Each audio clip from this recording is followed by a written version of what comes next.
Welcome back to another episode of the Otter Players Podcast, where this week we'll get into the Xbox Developer Direct and our impressions, rumors of the PlayStation 6 and its initial launch being delayed amid rising cost and shortages, as well as our impressions of our PS5 Pro so far and all the going ons at Ubisoft. But before we get into that, we'll talk to the panel and see what everybody's been playing. And we'll go ahead and start with, like we always do, Mr. Weeb. How are you, sir, and what have you been playing? Always the first one, huh? Yeah, man. Um, yeah, yeah. I mean, what is it? Beauty before age or something? Uh, Absolutely. Absolutely. um, yeah, I'm good. Been playing a lot actually. Finished Kings of the Dump. Finally. I guess Nice. technically got the Nice. plat because I have all the achievements, all the Steam achievements. Um, Ooh. yeah, I didn't even notice that I had them all. Like, because I was like, near the end, and there were like these couple of side missions that are like, yeah, I ain't doing those because they're like, I have to, find items scattered across the globe, and there's no guide. So I'm like, fuck it. Yeah. Um, but apparently they weren't needed for the completion, so no, I'm fine. Um, yeah, I mean, I generally enjoyed it. Didn't disappoint. The end was bittersweet, kind of satisfying. Um, Overall, like a generally fun experience if you like classic turn-based JRPGs like the SNES ones. Like clearly and yeah, love letter to those with their unique sort of strange garbage take on it, garbage themed take on it. I should correct myself. Um, which was really fun, really inventive. Story is surprisingly good. Characters quite endearing as well. So in the end, yeah, thoroughly enjoy it. Definitely one of the better games that came out last year. Yeah, still highly recommend it. Other than that, I've been playing a couple of games on and off. Like I've recently started Visions of Mana again because I remembered I had to finish that game, uh, and maybe I'll succeed before the onslaught that's coming next month, which is yeah in a week. So doesn't leave me a lot of time. Also been playing a bit of Cat's Quest 3 because found out that was on PlayStation Plus, and I'm like, okay, yeah, I didn't play that yet, so played that a bit on and off. Um, Also, for some reason, I bought the PS5 version of Terminator Resistance because I found out it was made by the same guys that did RoboCop. Clearly, a far less polished game in their repertoire. Yeah, was a bit earlier. I understand it has a bit of a cult following, but it's kind of hard to get through it because of how cheap it looks at times. Where yeah, like they're so like I know RoboCop doesn't always have like the most fluid of character animations, but come on, man, this looks like at times like I'm playing a PS1 game in terms of character animation. So it's kind of hard to get through it, but I know if I have the time, I might hop back into it. Um, and oh yeah, and I did finish the Dragon Quest 7 demo finally. You were right, Morgan. It was long, though. I did Mhm. kind of get in the groove, and then it's just like, oh yeah. Now you have to stop because yeah, this is the end of the demo. You have to wait until the full game comes out. You're like, come on, man! I Exactly. collected all Yeah. these stone tablet pieces, and now you're telling me that I can't go on. I was like, I really can't go back and like use them. Cool. All right. Yeah, I mean that felt really like they're making me do all the hard work collecting all these tablets, and now I can't use them. Hmm. But yeah, but was a fun ride. Well, long short bit of gameplay they gave you, and of course it carries over the main game, so there's no time lost there. But yeah, I mean it's Dragon Quest. It has its classic turn-based gameplay. Um, I also have no idea if it's gonna get more complicated than this later on because I didn't play the original game. Um, and I don't know. I can imagine that it's probably gonna be more challenging because I do remember 11 had more challenging bosses later on and enemies that really put a hurt on you. Um, but I don't know if it fundamentally changes. But like I don't really mind because I just sort of like the sort of coziness of it that you're like it does have some depth to it, but like very limited. You have it's basically just attack spells or block, and you have occasionally you unlock sort of I guess sort of a hyper mode or whatever you want to call it, where you can get like extra critical or extra defense or stuff like that. Um, but yeah, overall it's fairly straightforward. But like I love the enemy designs, the Akira Toriyama based characters and bestiary, uh, which is still amazing and just has such a credible charm to it.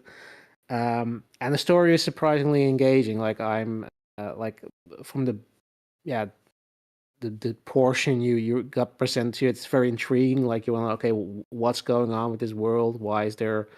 Why does everybody think there's just only one island, and why suddenly another island appears because you did something with, I guess, time travel shenanigans. So yeah, I'm really curious about what the story is going to be about in the end. Characters also quite interesting. Um, and yeah, and the music is absolutely fantastic. Like, come on, like those orchestral rearrangements of those classical themes. Like, oh man, they sound so good. Um, so yeah, I can't wait. I think it's just one more week. I think it's 5th of February is coming out. I do hope I'm gonna get it on time because I did order the collector's edition and I have no idea where it's coming from. I think it's from the UK, so I would not be surprised if that sort of gets held up in customs. So I kind of have to figure out what I'm gonna do if I'm gonna wait, if it's delayed, or just double dip. But we'll see. I mean, there's plenty of other things coming next month. Kiwami 3, um, um, Romeo's a Dead Man. Uh, yeah, March is also looking crazy. So I mean, like I think that the calm before the storm is pretty much gone. The time you had to work on your backlog has run out. Now it's back to I got too many games to play and too little time. Um, so yeah, that's what I've been playing. Cool. Sounds good to me. Morgan, how are you, ma'am, and what have you been playing?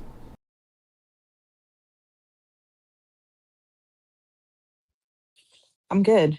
Um, Unfortunately, I did say I was going to beat Octopath, before the next podcast. I certainly have not. Oh, I've been fucking around in that game. This is how I get when I know a game is about to end. I just start, just bullshitting because I don't want, I don't want it to end. Like I'm like 130 hours into the game, and I still have like one more act left. But I don't know. I think it's because I really love the game. I just, like I said, I don't want to stop. So I just been fucking around. Um, but I also got distracted on another game, unfortunately, which is Star Trucker. I blame Will because he and I have very similar tastes in games. So whenever he recommends a game for me, I'm immediately like, okay. Like he told Well, me he you were loved you it, were said I would originally love it, interested in the game as and well, right? yeah, I was, but yeah. But I had put it off because I didn't really know anybody who played it, so I didn't know if it would be something that I would like. But he told me, he was like, "Yeah, it's good." And I started it, and I'm like, "Oh shit, it is. It's actually good." Fuck. And it's essentially you play like it's like a sim where you're a trucker but in space. And there's a lot that goes into this. Like, it's not as simple just kind of, get the um you know pick up the package and then deliver the trailer to one spot or the other. Like, they really went in detail with like like the amount of things that you can do in the truck. Like, there's so many different buttons in this game. Like, there's a button like for every internal light. There's You have to maintain the truck as well. Like, there's like air filters, there's your oxygen, there's your gravity, there's your space suit. And it's like you have to change like the batteries and the filters that work in the truck. And obviously your oxygen is most important because you would obviously die in space without oxygen in your truck. So y'all, like, there's multiple screens inside your truck to monitor the levels for like the different compartments in your truck. There's like different cameras on like on around your truck as well, so you can like look at. You have a backup camera to dock, and then you have like multiple cameras for the different angles around your truck. And obviously you can drive the truck in third person as well, but you can drive it in first person. But there's like so much maintenance that goes into it. You have to like make sure the internal temperature of your cabin is correct, because some areas in space are normal temperature, but then there's some areas that you go to that are really hot, and you have to make sure your cabin is like, you have your AC on. And if you go into a part of space that's really cold, you have to make sure you have your heat on. And using those frequently can cause like the temperature control module to mess up, so you'll have to like park a truck and change it really quick so you don't like burn up inside your cabin.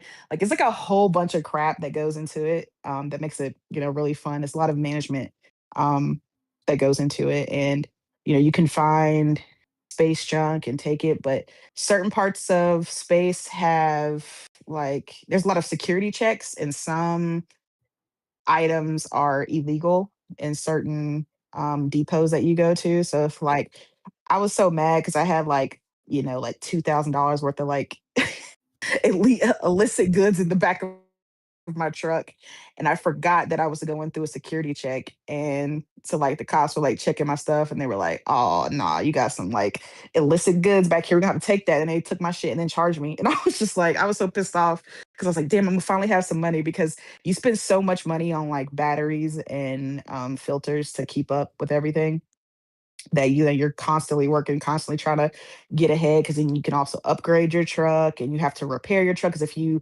run through like obviously like an asteroid field, it'll dent the shit out of your truck and cause damage and problems. And you also have to buy gas. Like, it's a lot that goes into it. Like, there's highways that you could take, space highways that have speed limits, and you can run into other trucks or other vehicles and cause damage. um and then any kind of collision or anything, you get to a fine.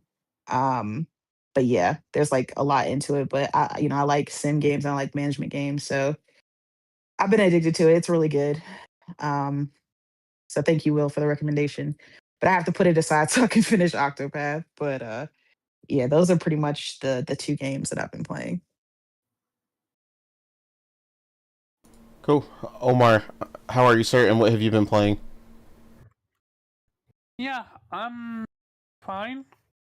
I might have a muscle infection on my right hand, but we will see that on Monday. As for what I've been playing, not good for my arm, not gonna lie. First off, I bought Black Myth Wukong. Finally, I got to play this game, and wow, it's such a phenomenal game from what I've played so far. I am close to the end of chapter 3, I think, but I did a little bit of research, and this chapter is hated by everyone, it seems. A, a few bosses made zero sense, but the most fucked up moment was despite following a guide on YouTube, I missed out on an enemy that I need to complete to get the platinum. Luckily, this game uh, uh, forces you to do not one run but two run to get the full platinum. And with the new game plus, everything gets carried over except for key options. So I'm happy that I didn't miss out too much.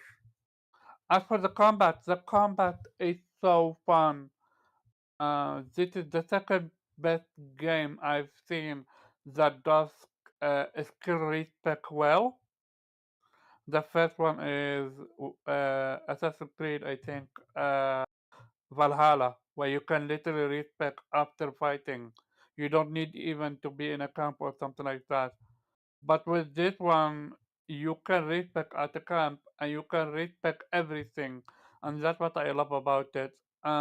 Voice acting, I'm playing it in Chinese, and I just love the original Monkey King voice acting, his mannerism, his reaction, and stuff like that. Like, I'm new to the story, so I'm interested to see how it turns out. As for what you call it, the game looks phenomenal. Yes, there are open world blockage, so it's not fully open world. Correct. It's level based, but it does not take away from just the amount of enemies that there are, the diversity and variety, and the bosses. Like, I have fought at minimum 20 to 30 bosses, and this is just in chapter 3 right now. And I think there is 6 chapters, and then there is also the hidden boss after the final boss, so I can't wait for all of that. All by all, I just can't recommend this game enough. Like, it's doing stuff a lot better than a lot other games I've played. It's arguably second best next to Stellar Blade when it comes to the combat. The only thing that it missed is a parry button. There is a skill that you can use for parrying, but it's not the same. Parry with this game, oh boy, it would have been godlike. And the second game I'm playing is called Mio uh, Memories in Orbit. Basically, this game was revealed at Nintendo Showcase a few years ago, or maybe a year ago. It's a Metrovania. You play as a little robot that fight and does platforming. Something I know Innate loves a lot. Yeah, basically with this one, the fighting is okay at best. However, where the game shine is with the platforming. It gives you a few unique mechanics that you can make use of that make platforming fun and challenging. But the funny part is, I'm having more trouble with these game bosses than actual Wukong, which is funny because it's supposed to be a Metrovania, a simple game. But yeah, no, I'm having a blast with this one. I'm alternating between it and Wukong, and that's the only two games my hand can handle as of right now. That's about it for me. Cool. Yeah. Yay, Wukong. As for me, obviously, I'm still playing Octopath. Traveler Zero. Honestly, I'm basically getting to the point where I'm just gonna have to put my foot down and race to the end, because I'm getting to that tedious nature with the game where it like the end is near but not near enough, um, and it starts to bother me. And then I got to start looking at cleanup trophies and a bunch of other stuff. So yeah, we'll see how that goes. That's the main focus right now, trying to get through that. It's kind of annoying when you're also keeping track of games completed and you're playing a game that's enjoyable but can be overly long at times. And then it doesn't help that one of the scenarios that I saved for later I didn't find as interesting. The story kind of bored me at that point, so I enjoyed a lot of the stories of this. Anybody that's played it kind of knows how it breaks up into different compartmentalization with different stories and things of that nature, and then kind of tries to tell a cohesive story as you go along. But yeah, I'm still enjoying the game itself, like the combat and all that. I finally was able to get my farming and my skills where I really wanted them to. I'm still missing some of the final skills, since they are technically not accessible to the end of the game. I'm only just now been where they're accessible for the first time, but you need to be able to get there and open up some of these chests to get some of these real final heavy hitting magic skills. So that's my main focus right now. Like Weep said, I also got a little bit further in Kingdoms of the Dump. I'm still really enjoying that. They just did a phenomenal job with that game. Yeah, I mean, it's really just a race to finish some of these titles before the onslaught of titles starts to hit. For me, it's not really until Resident Evil on February 27th, so I'm good for a while. Pretty much nothing I'm really majorly interested in is coming out, so I'm pretty safe in that regard until then, and then it just gets crazy once that happens. I don't know if the demo for what was it for what was the name of the game? I don't know, I can't even remember right now. What were you talking about earlier, Weep, the demo you played? Dragon Quest? Yeah, that game. I don't know why I was struggling with the name of that game. But anyway, but yeah, if I don't know if it was enough to make Morgan curious to want to play the whole game, but if that's the case, we'll probably split that one if she wants to, and then that'll probably be my first major purchase of the year as far as order goes, since I already purchased and pre-ordered Horizon 6, but that doesn't come out till later, so it's just a pre-order. But yeah, I mean, that's mainly it right now. I mean, I did buy some other stuff. I did pick up, like I said, the RoboCop Unfinished Business, but I don't really want to delve into that until I can give that 100% my attention. And the key here in the spot that I'm in is going for that 200th platinum. So I've decided it's between the few games I'm already playing. So I don't want to play something that I could potentially easily get the platinum in that would become that 200th platinum. So I'm trying to be careful with that as well. But yeah, with that, like I said, we can go ahead and jump into our first topic. Earlier this week we had the Xbox Developer Direct, in which Xbox showed off a Double Fine game by surprise, which was an interesting, crazy mushroom, definitely crazed, affair. Like I don't know what they were smoking in that studio to come up with that, but yeah, that, and then of course the main three that they mentioned they were going to show off, Game Freak's new game, which actually looked really good. And then you also had Playground, who showed off both of their titles with giving us our first real look into Horizon, into Japan, um, and a number of things of that nature, as well as, of course, Fable, which we got to see quite a bit of. We got some confirmation on certain things after the show. And again, another great showing from them. We're just going to get into it and see what everybody's impressions were of the show. Morgan, I want to start with you first, ma'am, because I know you are a big Fable girl. So I know this has been an anticipation for you as much as it has been for anybody else. Um, so what were your thoughts after you finally got to see a little more detail into Fable? Is it satisfying for you? Does it remind you of the Albion you grew up playing, and all that good stuff? What'd you think of the show overall? Oh yeah, but you also forgot to mention the sneak hit Kiln. Okay, you No, didn't no, give I Kiln said no I love. said I said Double Fine.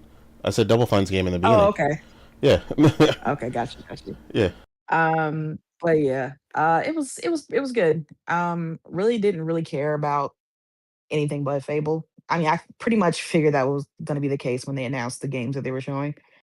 Um, Forza Horizon looked good though. Um, Finally going to Japan, so I'm happy for Horizon fans because I know that's a location that's been asked for a while. Um, don't know why it took so long, but hey, glad it's here. The car culture is very deep in Japan, so it only makes sense that they finally take it there.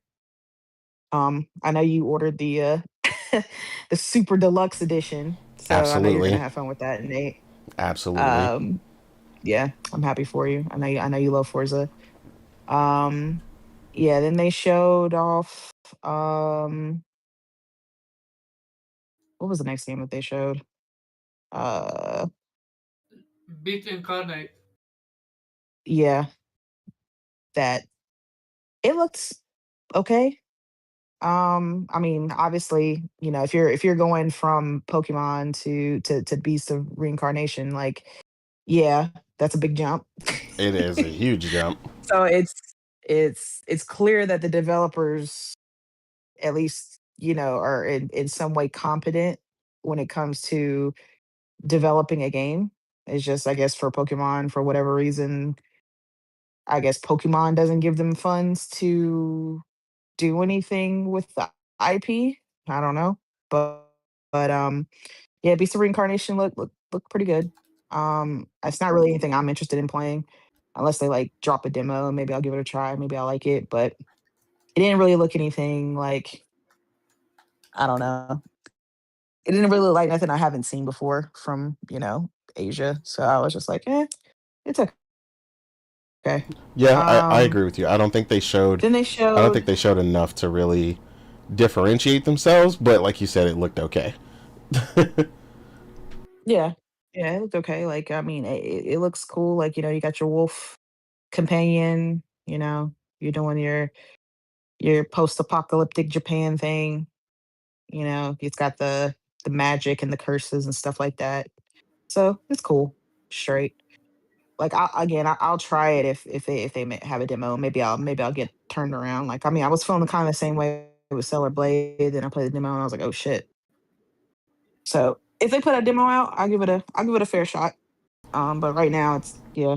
If it doesn't release with the demo, then I'm definitely not getting it day one. Okay, that's Um, fair. but next they shut off the Kiln game from Double Fine. Very, very interesting. I gotta give kudos to Xbox at least for letting Double Fine kind of just do whatever they want. Because it's like, Do I guess whatever it's they the want one, is indie definitely what that studio. was. Yeah, it was the one indie studio that, that they're still, I guess, kind of holding on to and letting them, do whatever creative thing that they want to do, which is cool. Give them their freedom, let them work their Double Fine magic. So it's like a pottery multiplayer co-op game.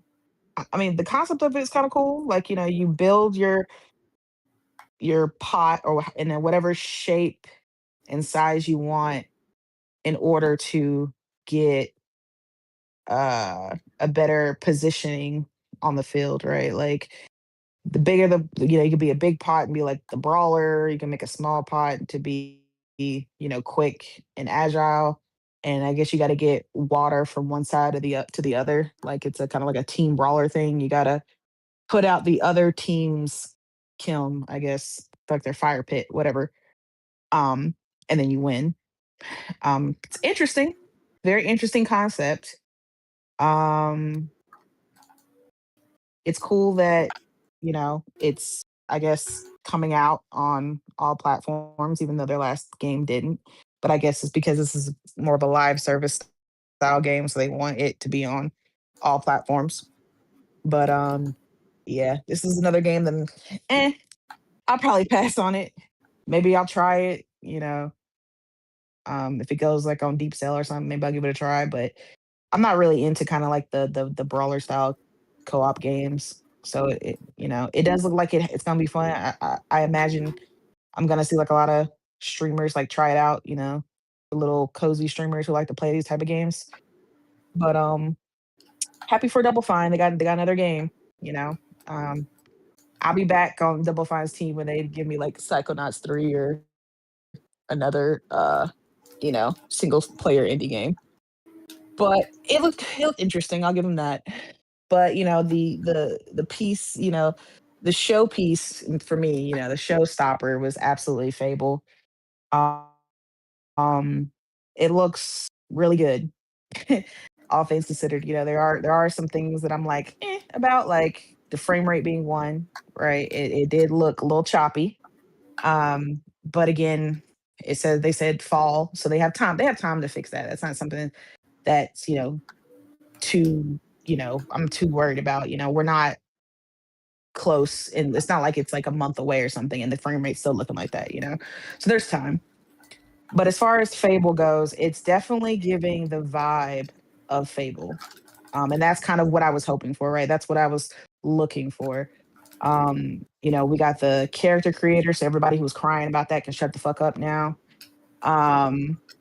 It's giving that, fairy tale esque dark vibe that Fable always it does. The funny, the fact that you know which is what I really wanted to know, was like how are they going to handle like the world building and the town portion of Fable, right? Because like they said in the dev direct, there was like Fable was almost always like two games. Like one you're playing an RPG, and the other one you're kind of playing like a sim management game, right? And like I said, I love this sim management game. So that was always a fun part of Fable that I always really liked. Like, messing with the townspeople, doing what I wanted, being good or evil. That's always a fundamental thing with Fable. So I was very interested to see how they would handle that. And I was like, good, they're bringing marriage back. They're bringing, you can be a parent back. You can divorce. You can own businesses. You can do, you can be a landlord. You can evict people. You can, you know, like I said, all of the great things that, the original Fables had, you can do. Um, I am kind of questioning their whole morality thing. They seem to be doing a lot different from what Lionhead did, where um Lionhead was their fables were very black and white when it comes to morality. Like you're either good or you're evil. And there's no kind of gray area.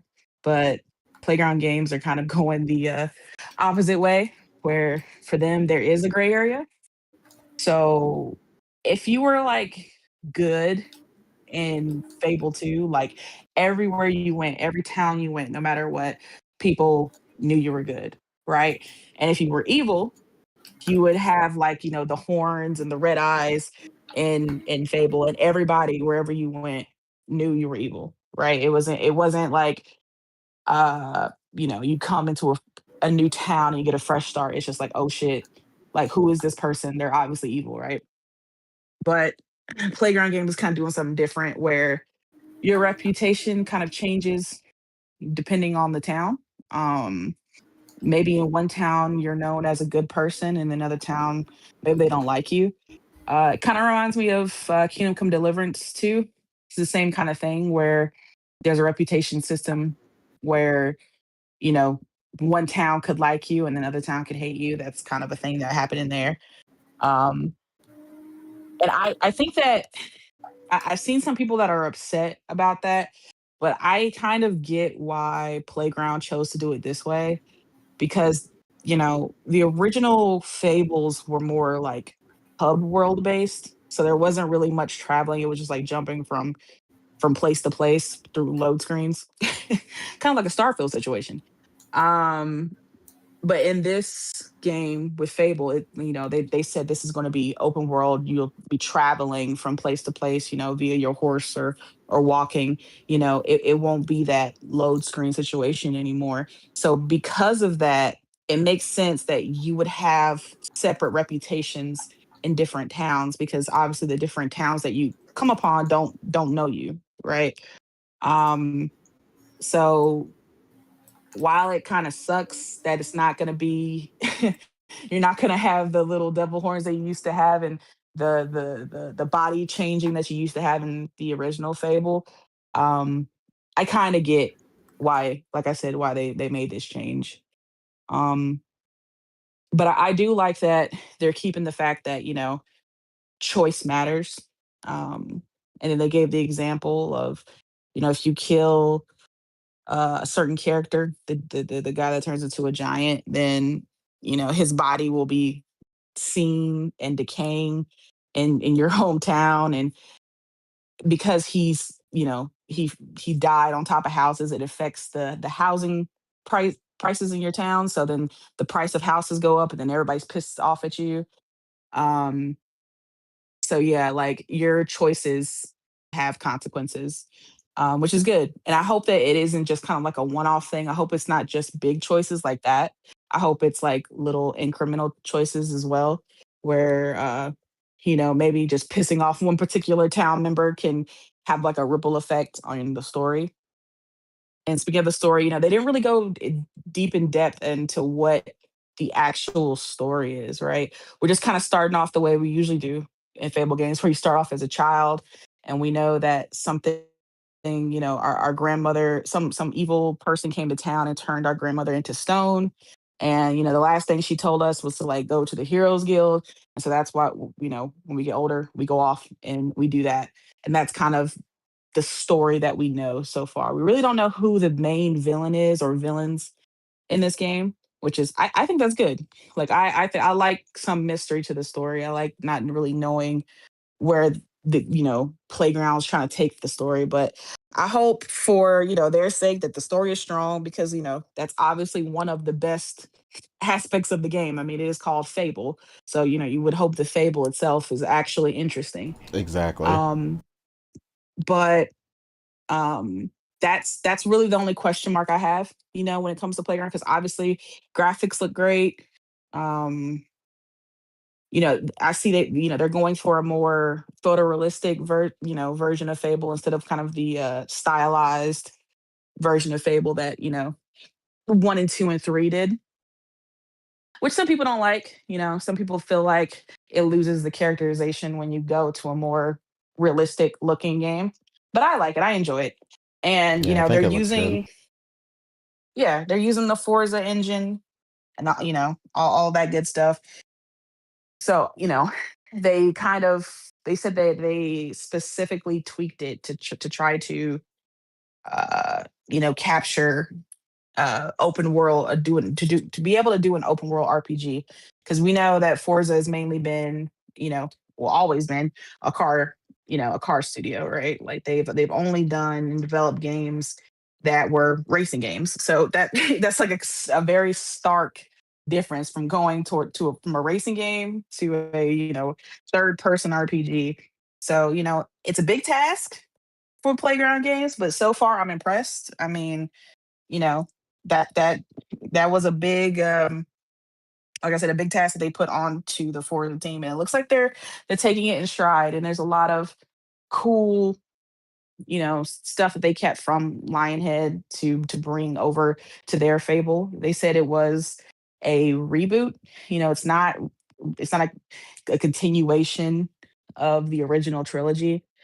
It's their version of Fable. So, take that for what you will.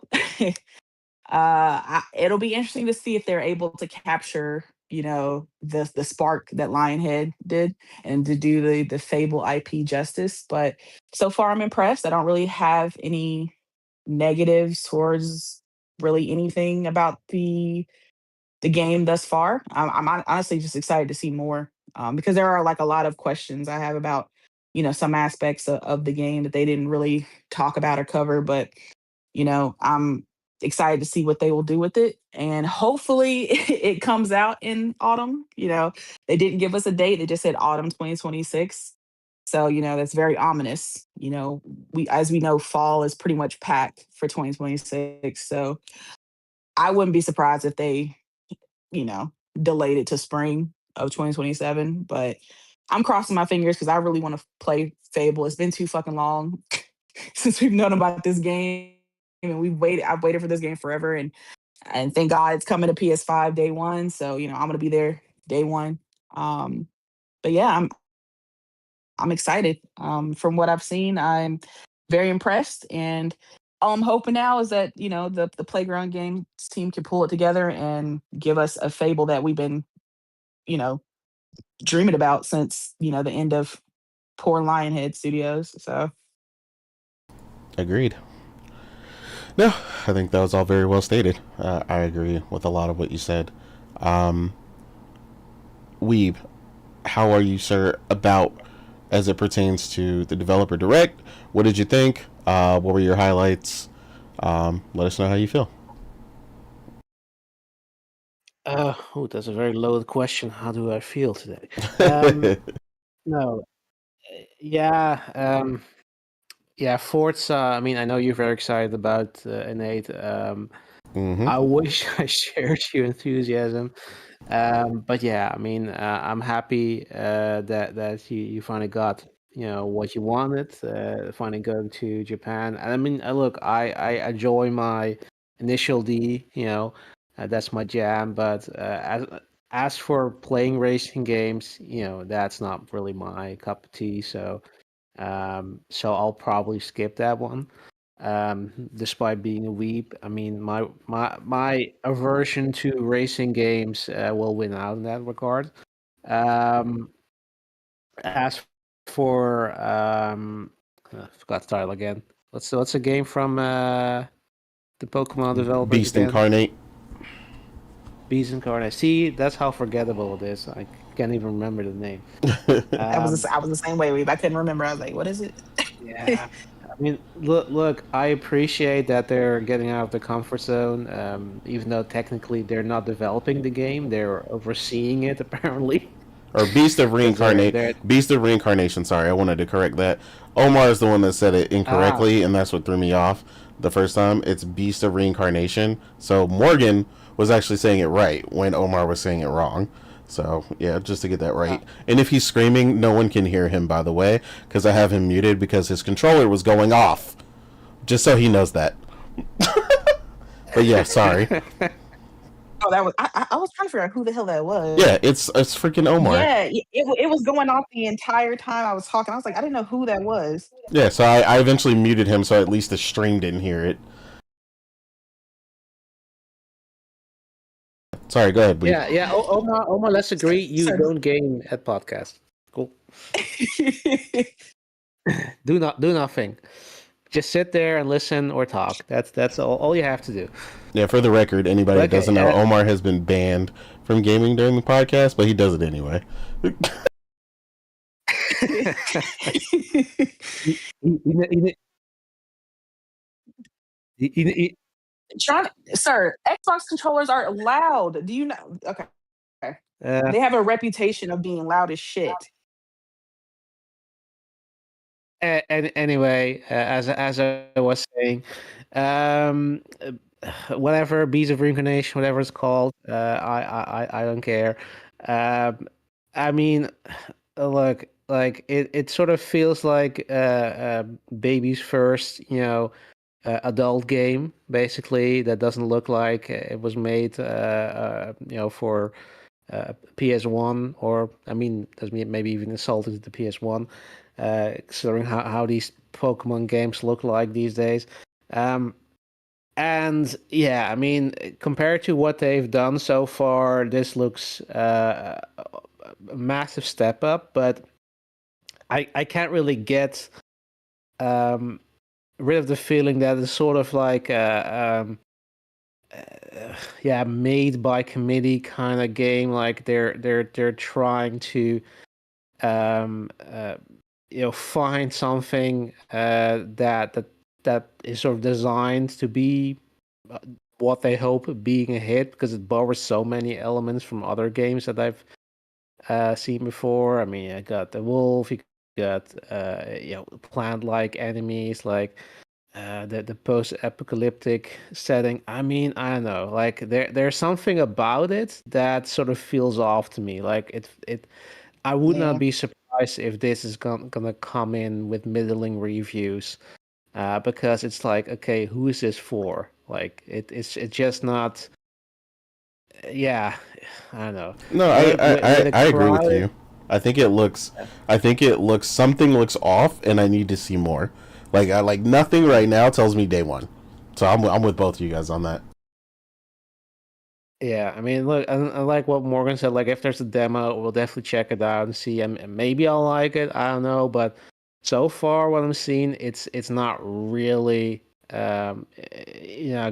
having me like, oh wow, I need to play this. Like, and I mean, you gotta really try hard with a crowded release schedule as it is. I mean, there are so many games coming this year alone that and like these coming months are packed with games. Like, I will be good for Facts.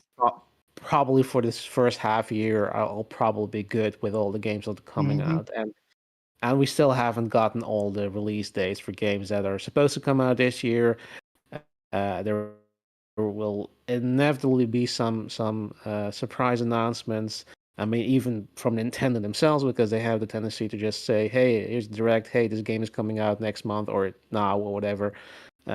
So yeah, I mean, you really gotta try hard to get noticed there.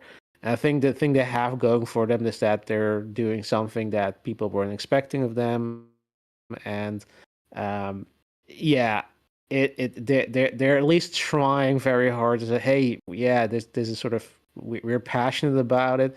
It doesn't quite help that when you read that they're not actually in charge of the develop, or they're in charge but not really developing the game because it's subcontracted that, which doesn't mean it's going to be bad, but it's just like uh, something about it, like, yeah, we're very passionate about it, but we can't really be bothered to develop it ourselves.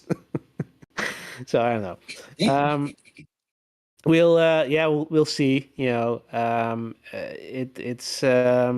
one of those games where, yeah, wait and see. I can't really be excited about it for the time being. Yeah, and then that whatever the fuck that was, Kiln or whatever it was called. Like, my God, like, look, I love Double Fine, but yeah, I really like.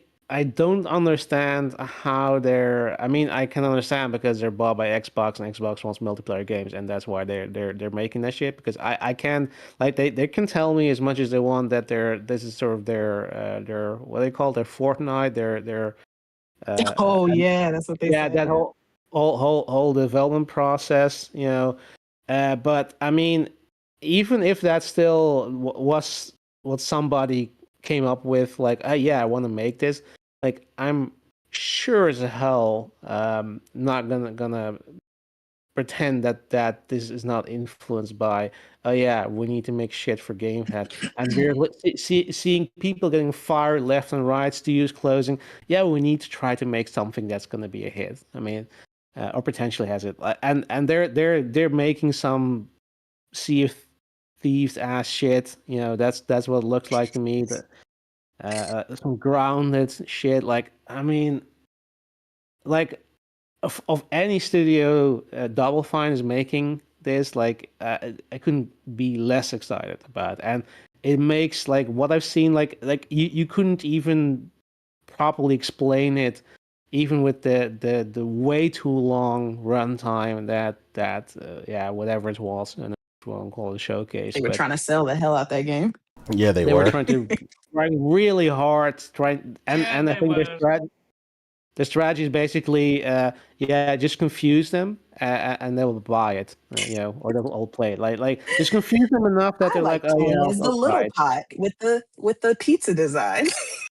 Yeah, fuck, man, what the hell is that? Yeah, I don't Yeah, know. once I So that seen was all the smiling devs, I knew something was wrong. Like whenever they do a thing like that, and they're like, "Look at all the devs smiling and how much they're enjoying the game," just like, okay.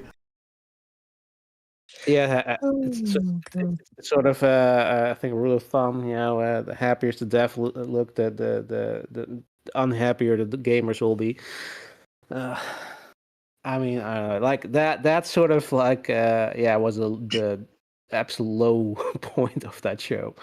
Um, Fortunately, they still had Fable, and I agree with you, Morgan. That definitely was looks really good. I'm really excited about it. Like, I'm not the biggest fan of the original games. Not that don't think they're good, but I've barely played them.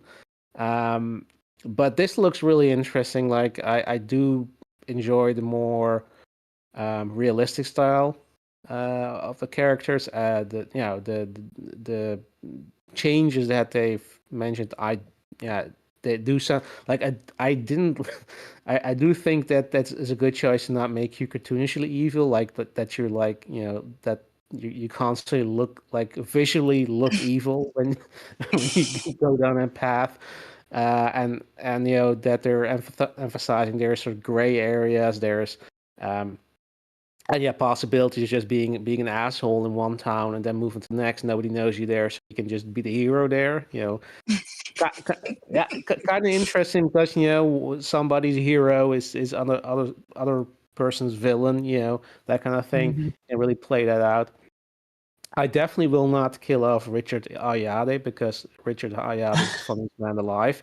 So if you kill him in your game, even though it would be funny because his giant corpse would apparently decorate the landscape for the rest of the game. Um, yeah, I mean, don't derive you of that potential joy for the rest of your game. Assuming that he actually has any lines beyond that point. I don't know. Could be that could be that they only have enough money to have him be there in that early part of the game, and then if you don't kill him, he'll just leave and you never see him again. I don't know, but yeah, I mean, it looks really good. It has, obviously there's some polish needed there. You could clearly see that, but in terms of the gameplay, but have a solid foundation, and this is one of the few Xbox games that they have in their pipeline that I'm excited for. The other one, of course, being the new Wolfenstein that we haven't seen anything of, and it Hell would be the yeah. perfect opportunity for them to show that off instead of that trash ass pottery game. But uh, it is what it is. Still, the year's young. Still plenty of time for a showcase for Yeah, summer Wolfenstein. But showcase. absolutely. Agreed. So yeah, I mean, it wasn't a total disaster, but yeah, pretty much the only thing really worth it for me was Fable. Yeah. Okay, cool. Sounds good. Omar, how did you feel about the developer direct, sir? Okay, so this was easily an 8 out of 10 for me. Um, I don't care about Forza, but what they showcased was impressive. Um, they have so much things in there. I'm curious at the end with that Gundam sneak peek. Is it going to be a level that you play, or is the Gundam gonna interrupt what you call it, a route I or don't think that something was like that? redundant, Omar, but I would expect nothing less from you. Okay. Um, that part game, like I understand passion project. It looks interesting, But the fact it's a multiplayer game, it's over for me. And I have the feeling this game is not gonna do well whatsoever. Um, this legit feels dead on arrival. The fact that they had to talk about it and they talk more about it than other games. I think, but I'm not sure about that. That shit was atrocious. I love the concept. It's never going to work, in my opinion. Now, what is going to work, at least for me, I have no idea how you guys are not seeing it, is bit of reincarnation. What they showcased was impressive for me. I like the duality between the hack and slash and the parrying, and then you have the wolf that you need to pay attention to, make sure he is helping you and stuff like that. I mean, to be fair though, Omar, that's all it really takes for you is like you see pairing and then some cool kind of traversal and you're Yeah, sold. but like, how do you differentiate between it and That Stellar that Blade, like, for that's example? what this game reminds me of. Forspoken, and I know you love it, Omar, and that's why it's a Mm, red flag. I never got Forspoken vibe from it. I actually got way more Okami vibe It's from it, but okay. He it's actually, oh how dare you, how dare you? But it's not about the gameplay, whatever, just the vibes. Like it sort of has the same feeling, like they're trying too hard, and it's gonna be mad. I'm disappointed that it's outsourced, not gonna lie. he actually got infamous vibes from it. I wanted to see what they can do on their own without outsourcing, because all they have done for the most part is what you call it, Pokemon game. I played one of the games that they mentioned, Gigarek or Wrecker, and I enjoyed it. It's a puzzle game. Um, but with this one, yeah, I'm excited, but I also want to see more. What I mean by that is this build, is it the final build? Because it feels like um, the quality, it doesn't look that impressive. Unless that's the, what you call it, the vision that they're going for, when you do your moves, it feels a lot, it looks a lot more cartoony versus the actual gameplay itself. It is impressive when it comes to visual like the tree and stuff like that. That it looks phenomenal.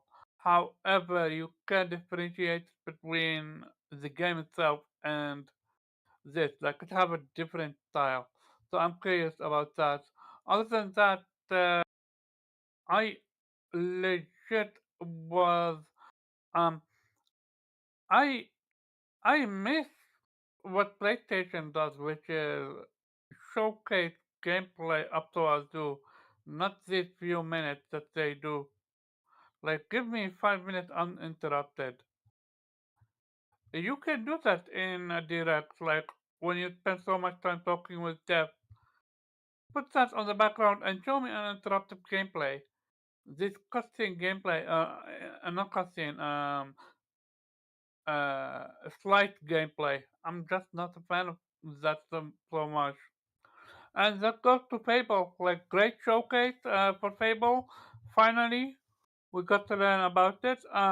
The most impressive thing that I have heard is that 100 or 1,000 NPC that are fully voiced. I'm interested to see how much of voiceover do they have. Is it a one sentence or is it multiple? Another thing is I am absolutely disappointed with the fact that deformation is not going to be a thing. I'm like, yeah, I never played any Fable game, but I know that the core of its gameplay being good versus evil, and this whole notion that being good versus evil is subjective and gray area. Fuck that. Fuck that. Time million. Like now we're not doing that. I've always loved good versus evil. Which route you wanna be? This is why I love the Infamous franchise so much. You can clear cut be a good person or an evil person. So to be Uh, clear, that hasn't changed. The only no, it thing that hasn't changed, hold on. but The only thing that they're not doing is transforming the specific character traits. That's all they're doing. You can be the evilest person on the planet if you want to be. They're not changing your ability to do that. They were just stating that morality has gray areas, not that you can't just be straight negative. They are just not changing it for you to look evil and have red eyes and a bunch of horns and all this crazy stuff like they used to. and I dislike that, and I have just mentioned this. Like I'm aware that you can still be Omar, you evil. didn't even play the original, so how you gonna say you dislike that? Like, you give this game a chance. You're not even a Fable fan like that.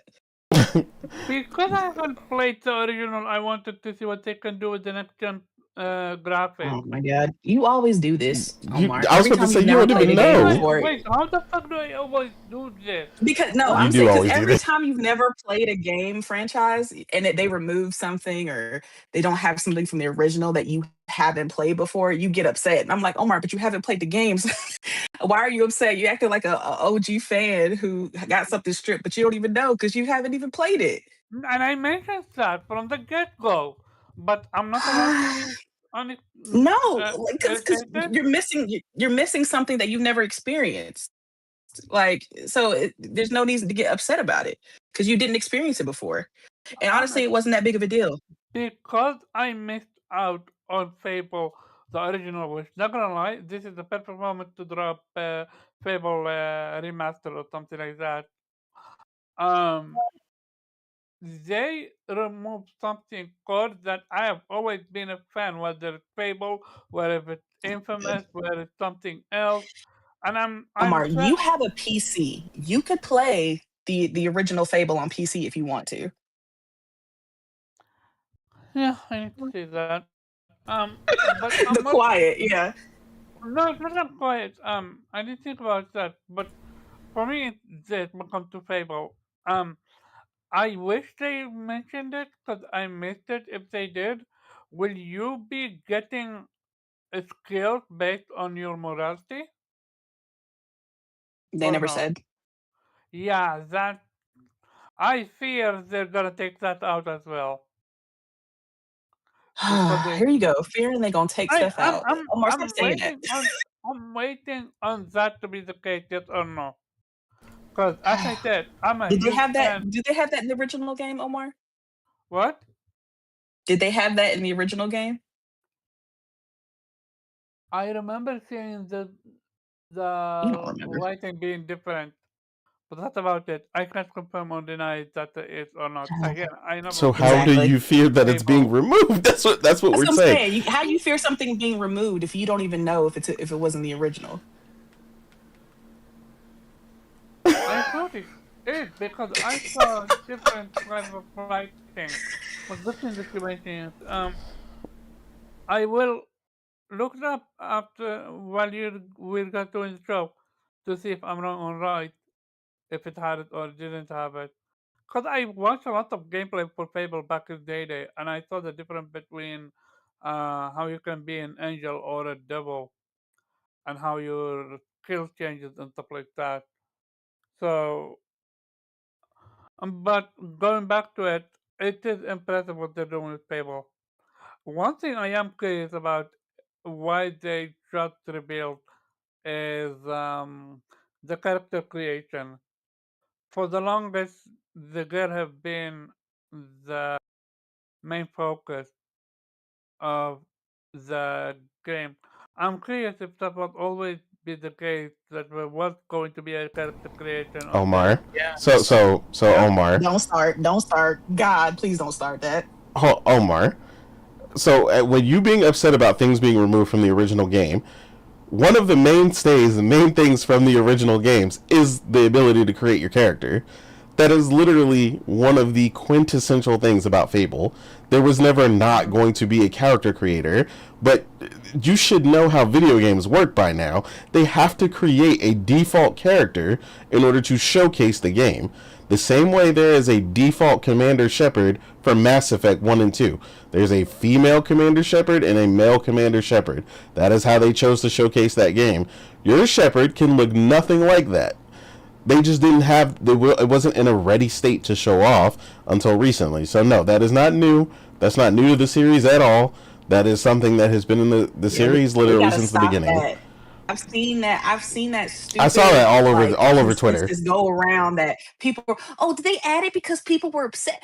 Y'all, do y'all know how long it takes to make a character creator? Like, yeah, they just popped it in there in a month because people got pissy. Like, they have to make unique animations for each character. They have to make clothes fit on that unique character, make it move correctly on each different character. Like, it's not something that you can just do willy-nilly. It has to be something that's instrumental, that's built on the foundation of the game. So for people who are like, oh, they just no, they didn't. Okay, it had nothing to do with anybody being upset. But again, RPGs always have a default character. Same way with Cyberpunk, right? When the beginning of Cyberpunk happened, all we saw was Mel V. But you can make your character look like anything. Yeah. But Mel V was the only one they showed because when you're showing off a game, you want to have a default character because you don't want gamers getting confused. Like, this is a different game. Who is that? Who is this? So they set a default character to just be the showpiece for the game, and that's what that girl was. She was just the showpiece for the game. But everybody was getting upset. Everybody was getting their feelings in a tussy, and they then they revealed, yes, there's a character creator. But again, we all know Fable has been having trouble with development, so they really haven't shown us anything until right now. That's why we didn't see the character creator, because they weren't showing us any damn thing.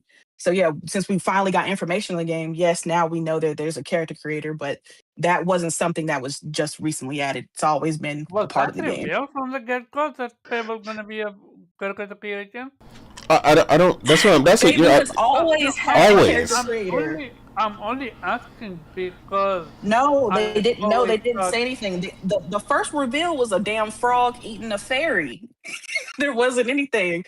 They didn't show it. Remember, then they just showed the title, Fable. Right. The only first time we saw something was in the trailer when they were doing that, interview style, which is something that they said they were going to keep doing, the mockumentary style. They said they got inspired by The Office and they're doing the mockumentary style for the game, which I'm very happy about because I love The Office, and they're going to continue to do that during the cutscenes, which is fucking hilarious. But yeah, that's really the only time we really even saw anything with Fable was with her doing the mockumentary with the other characters, and then we finally saw this, and then that's when we got the more information about it. But yeah, they didn't really they didn't show us anything before the dev direct. That's on me, because I assumed she is the main character in sense of I thought she is like the everybody did. That's why everybody was crying and bitching. They were like, oh my god. But this is why we tell you, people who are actual fans of Fable know that it always has had a character creator. That's not a new aspect in every single game. So why would they reboot the game and then not have it?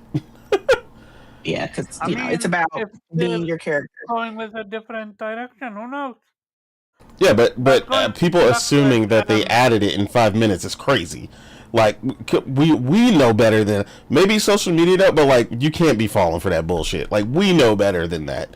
And how long it takes to implement a complete system from the ground up that has to take into account whether you have created a character or not. We know how systems work with created characters versus a game like Metal Gear where you are Solid Snake and the game is entirely written for that specific character.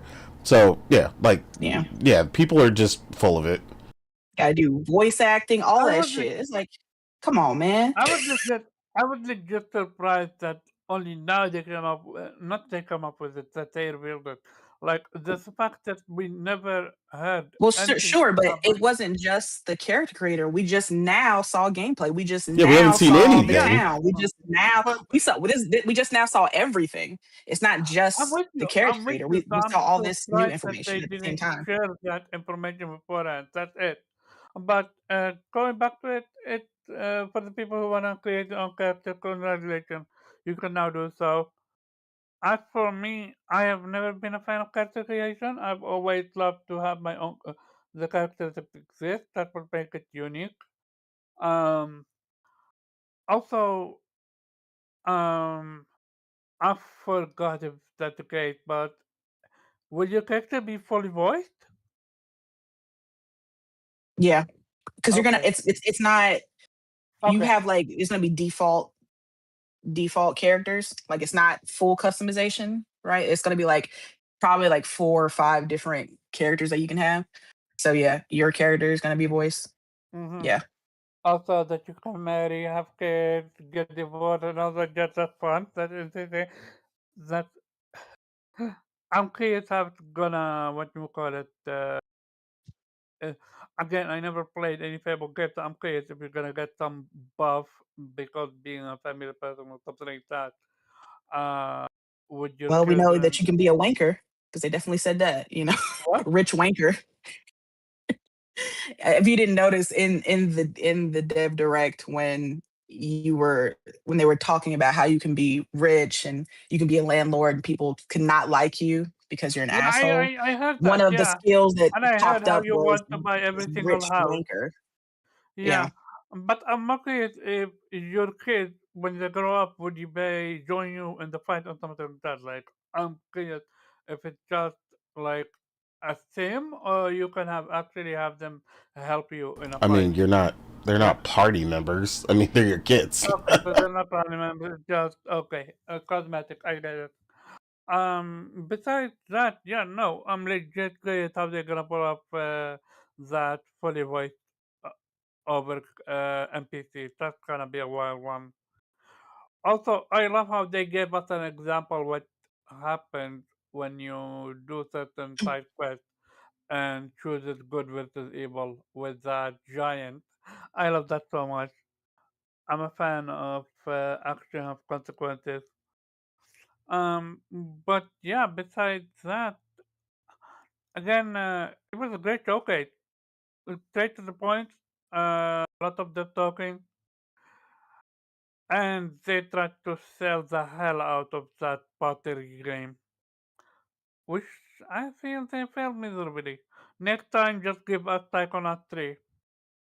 You put out Psychonauts 2, one of the best platformer out there for me. You should have followed up with 3.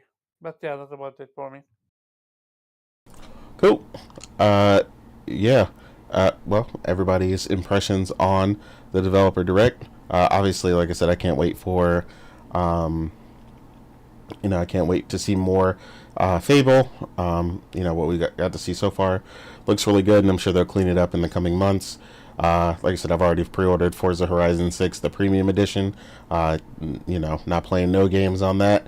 That is exactly what I wanted. That is a prime example of a developer listening to exactly what their fans have wanted for a very long time. The car culture, having Daikoku car meets. Anyone who is a big fan, of Japanese car culture knows exactly what Daikoku is. Off the expressway in Japan, where car meets and all that go down, and tons of car clubs and stuff meet up there. Honestly, it seems like a big change to what Forza really needed. Something that you won't really pick up on unless you play Forza. Honestly, it seems like they've really been paying attention. Just the little tidbits that I saw while they were talking about it.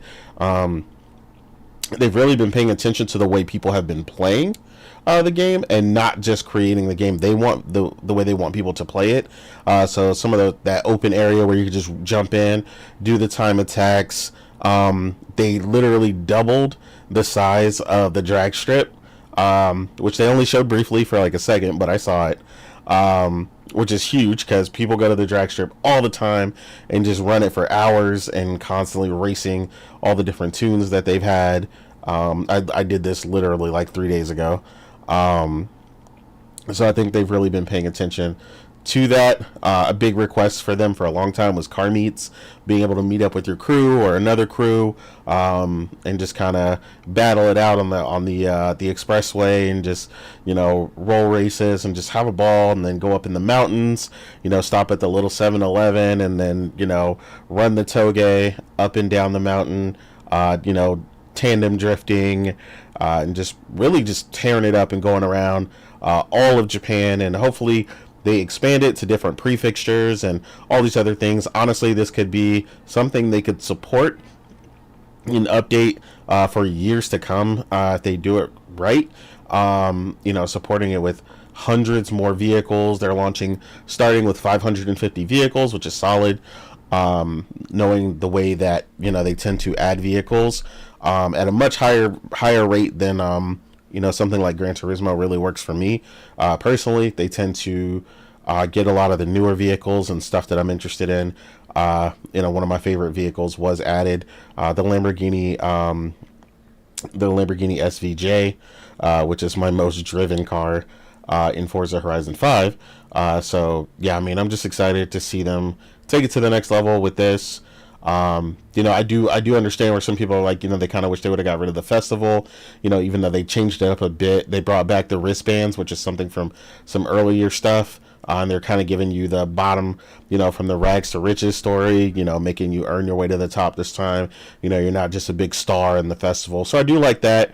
Like I said, hopefully, I just really hope that in all the activities and the side stuff, they really gravitate towards that, that car culture, club meets, and midnight club-esque car culture that is all around Japan, and even other parts of East Asia, like Taiwan and stuff. Like, there's so many things that they could capitalize on.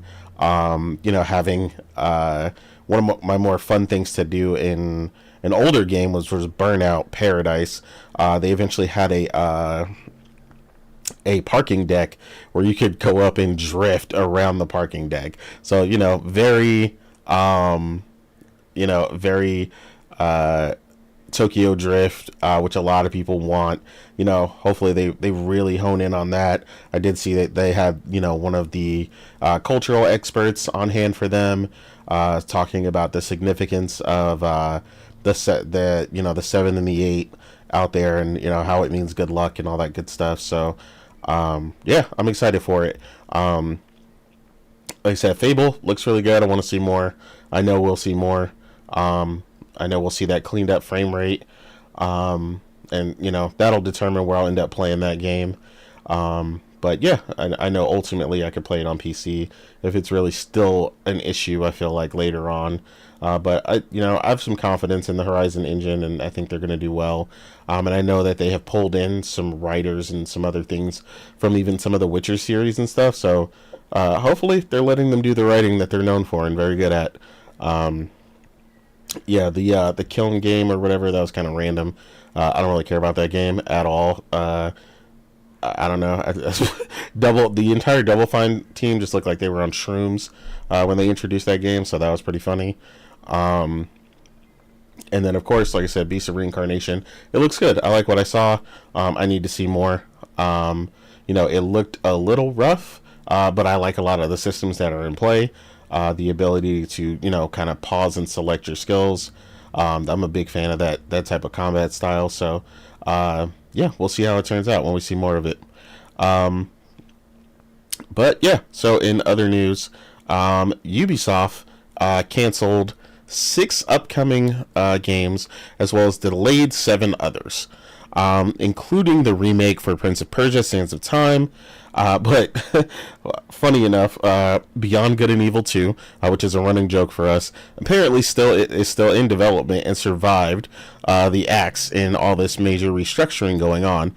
And amid, of course, the restructuring and the closing of some studios, it also caused Ubisoft's, stock numbers to plummet to an all-time low.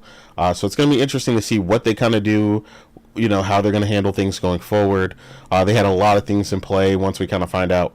I know some of the stuff was, unannounced. But it really just sounds like they're tightening things up, which makes sense to me. Personally, Ubisoft almost had too many things going on. and some franchises definitely weren't as viable and whatnot. And I'm not happy about the delays because a lot like Morgan, I was extremely ecstatic that we were on the verge of Black Flag, Assassin's Creed Black Flag remake, making a comeback, and all the things I was hearing about it sounded incredible. All the things that they were adding to it, keeping the original vibe, but adding more weapons and to some people's detriment, some RPG elements and other things. Really, just expanding that game and bringing back such a great entry into the franchise. So it does suck to kind of see that delay to when. We don't really know. As it from word on the street, it sounded like it was coming out very soon. But I guess amid whatever's going on internally with them, that is obviously delayed until further notice. It'll be interesting to see what they do going forward. One thing and statement that was issued, even though the Prince of Persia: Sands of Time was canceled, they did state that the Prince of Persia series will continue. So they're not done with the series; they are just not doing the remake. Whether internally they had a review and determined, hey, we've got some better ideas and things that we want to go with. It'll be interesting to see how it works out for them. Ubisoft is known to have a real long tail of support for their titles, and releasing incredible amounts of DLC and support. Famously Skull and Bones, was kind of whatever, but they supported that game to a crazy degree, and a lot of people are actually enjoying it at this point. Regardless, I'm always super surprised, and I always talk about this. It always makes me laugh because I always remember when I talk about this game that Morgan bought it for her sister. She played it one time, maybe not even one time, but Riders Republic still gets a lot of support. I bought that shit $70 day one for her. She played it once. Nah, I did. I still regret that. Yeah, I would feel some type of way for sure. But yeah, even that game is still getting support. So yeah, they famously turned around Rainbow Six Siege and turned it into a massive success. So yeah, it'll be interesting to see what caused this stuff. I mean, I'd like to know more. We'll see what information we get out of them going forward amid this restructuring. I do find it kind of interesting that it seems like multiple studios are going through this. Square is also doing a restructuring, or have been for a while. Amid all these remakes and remasters. So it'll be interesting to see even for them. They're not the topic of this one, but I do find it kind of funny that they are also doing that. And we're kind of seeing that across the board for a lot of places, right?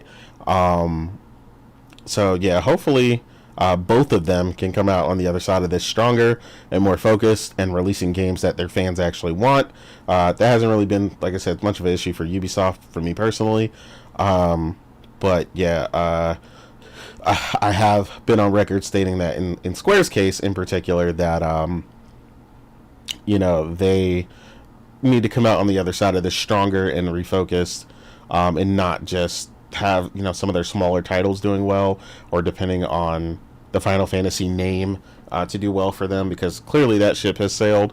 And that game no longer, Final Fantasy games no longer sell 10 million plus units in their release window. But yeah, again, yeah, let's start with Weeb this time.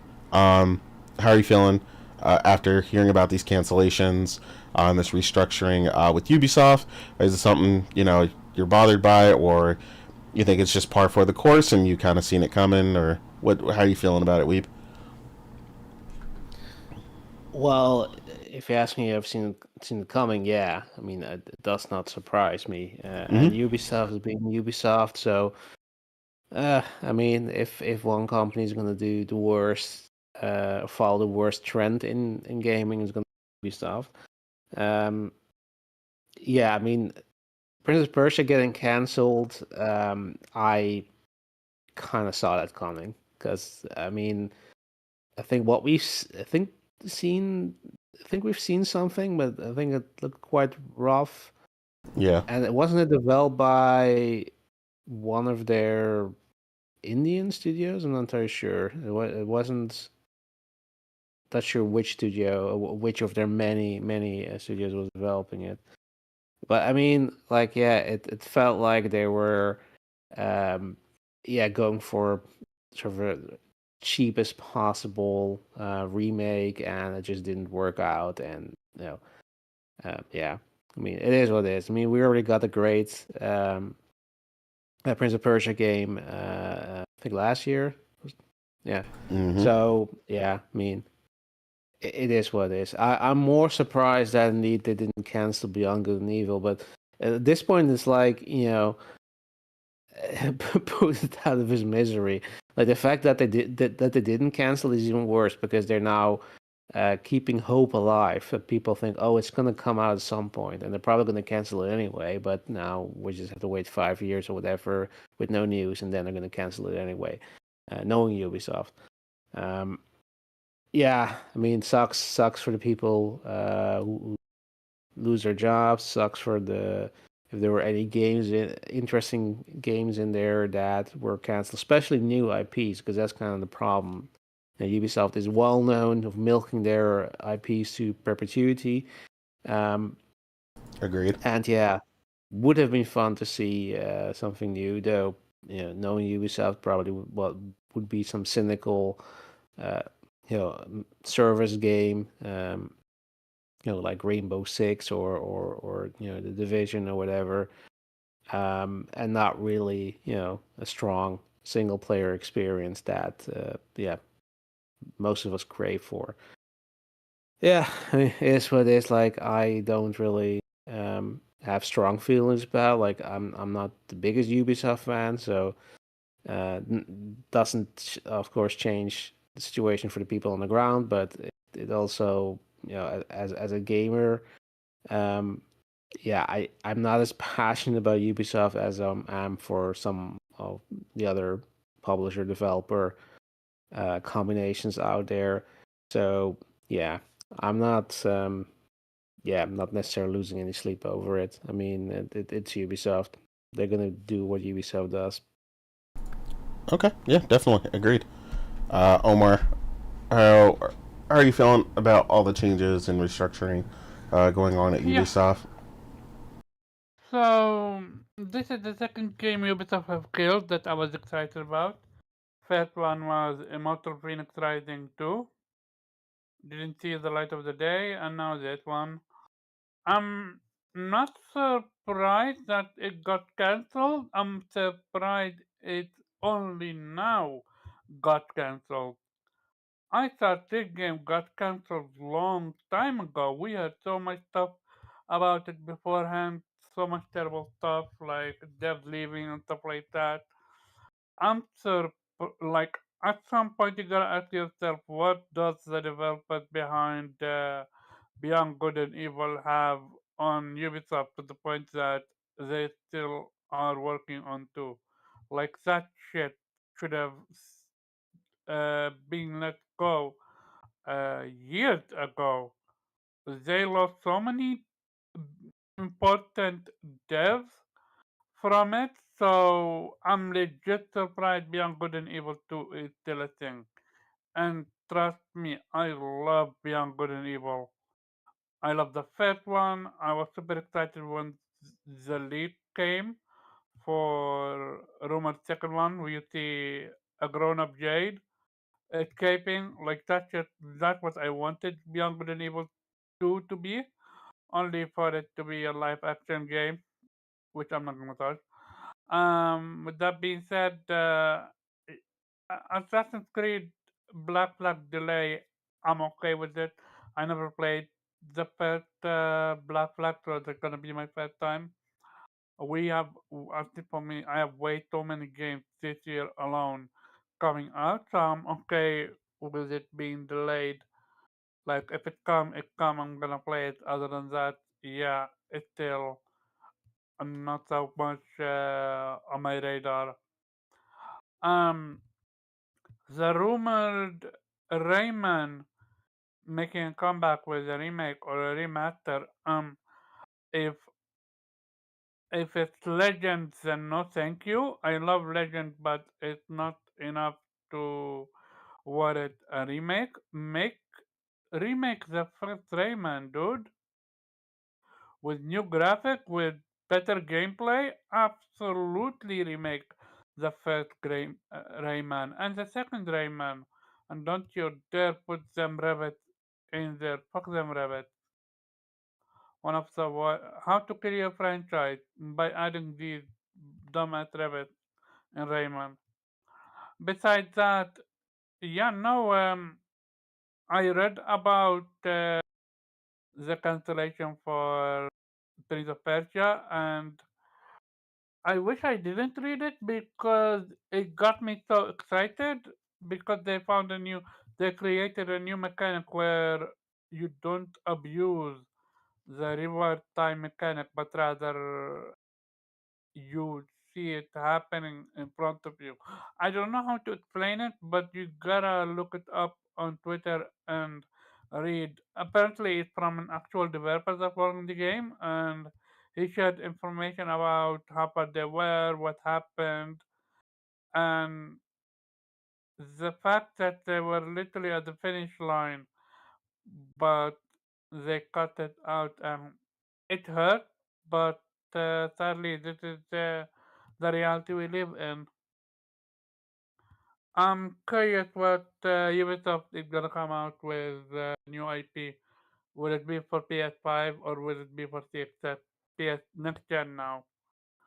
With that being said, that's it from Ubisoft. Oh yeah, and their stocks dropping by 30%. Oof. They are lucky to have Tencent. That's all I'm gonna say. Yeah. Morgan, how are you feeling about this? I know you have um, a more similar relationship to with Ubisoft, like I do, as a fan of the Assassin's Creed series, especially Black Flag. Their Splinter Cell series, Far Cry, and stuff of that nature. So, how does the cancellations and restructuring sound to you? Is it something you're excited for a more nimble, more focused Ubisoft? Something you feel like maybe needed to happen, or does it feel like maybe a sign towards more of a negative? How are you feeling? I mean, I'm happy about the restructuring. I know everybody calls Ubisoft Ubislop, and it's deserved, right? The a lot of the decisions that they're making, especially recently. Um, but Ubisoft used to be at the top of their game back in the early 2000s. I mean, they used to be that studio, that publisher, right? Making they revolutionized open world games and things like that with the Assassin's Creed franchise, and then Far Cry, right? Far Cry 3 was phenomenal. They used to be on top of their game, but then they do what a lot of publishers do when they have great IPs that everybody loves, right? They start living off of the IP, right? Using the IP to sell and not the quality to sell, right? They just slap the title on anything and they'll be like, oh, people will buy it because it's Assassin's Creed, right? People will buy it because it's Far Cry. People will buy it because it's Star Wars, right? That's that's how a lot of publishing companies do with their IPs, right? Especially when their IPs are lucrative, they don't really care about the quality behind it because they believe that the fans will come because of the strength of the IP. But I think Ubisoft is realizing that doesn't work anymore. I think what really hit them recently was Star Wars Outlaws. I think Yeah. they thought that the strength of the Star Wars IP was gonna, catapult the sales. And I like Star Wars Outlaws. Like I'm one of the few people who liked it for day one, right? I platinumed it. I enjoyed it. But I am like a Star Wars fangirl. So like basically like anything Star Wars I'll take to a degree. But I enjoyed it. But many people were very upset with the game, and it had its problems, especially when it came to like the gameplay elements, the stealth elements, like the way your weapons wouldn't stay with you, and they did a lot of quality of life updates to that game so that now it's a much better game than it is day one. But first impressions are everything, so people didn't like it day one, so they're not really up to really giving it a chance the second time around, and that's fair. And I think that alone, or that not alone, but I think that was like the biggest wake up call for uh, the Ubisoft team And then we see that ripple effect that happened with Assassin's Creed Shadows. You know, they were going to release it in 2024, but then they did like something that Ubisoft rarely ever does, which is like actually give their developing teams time to get the game in a quality state.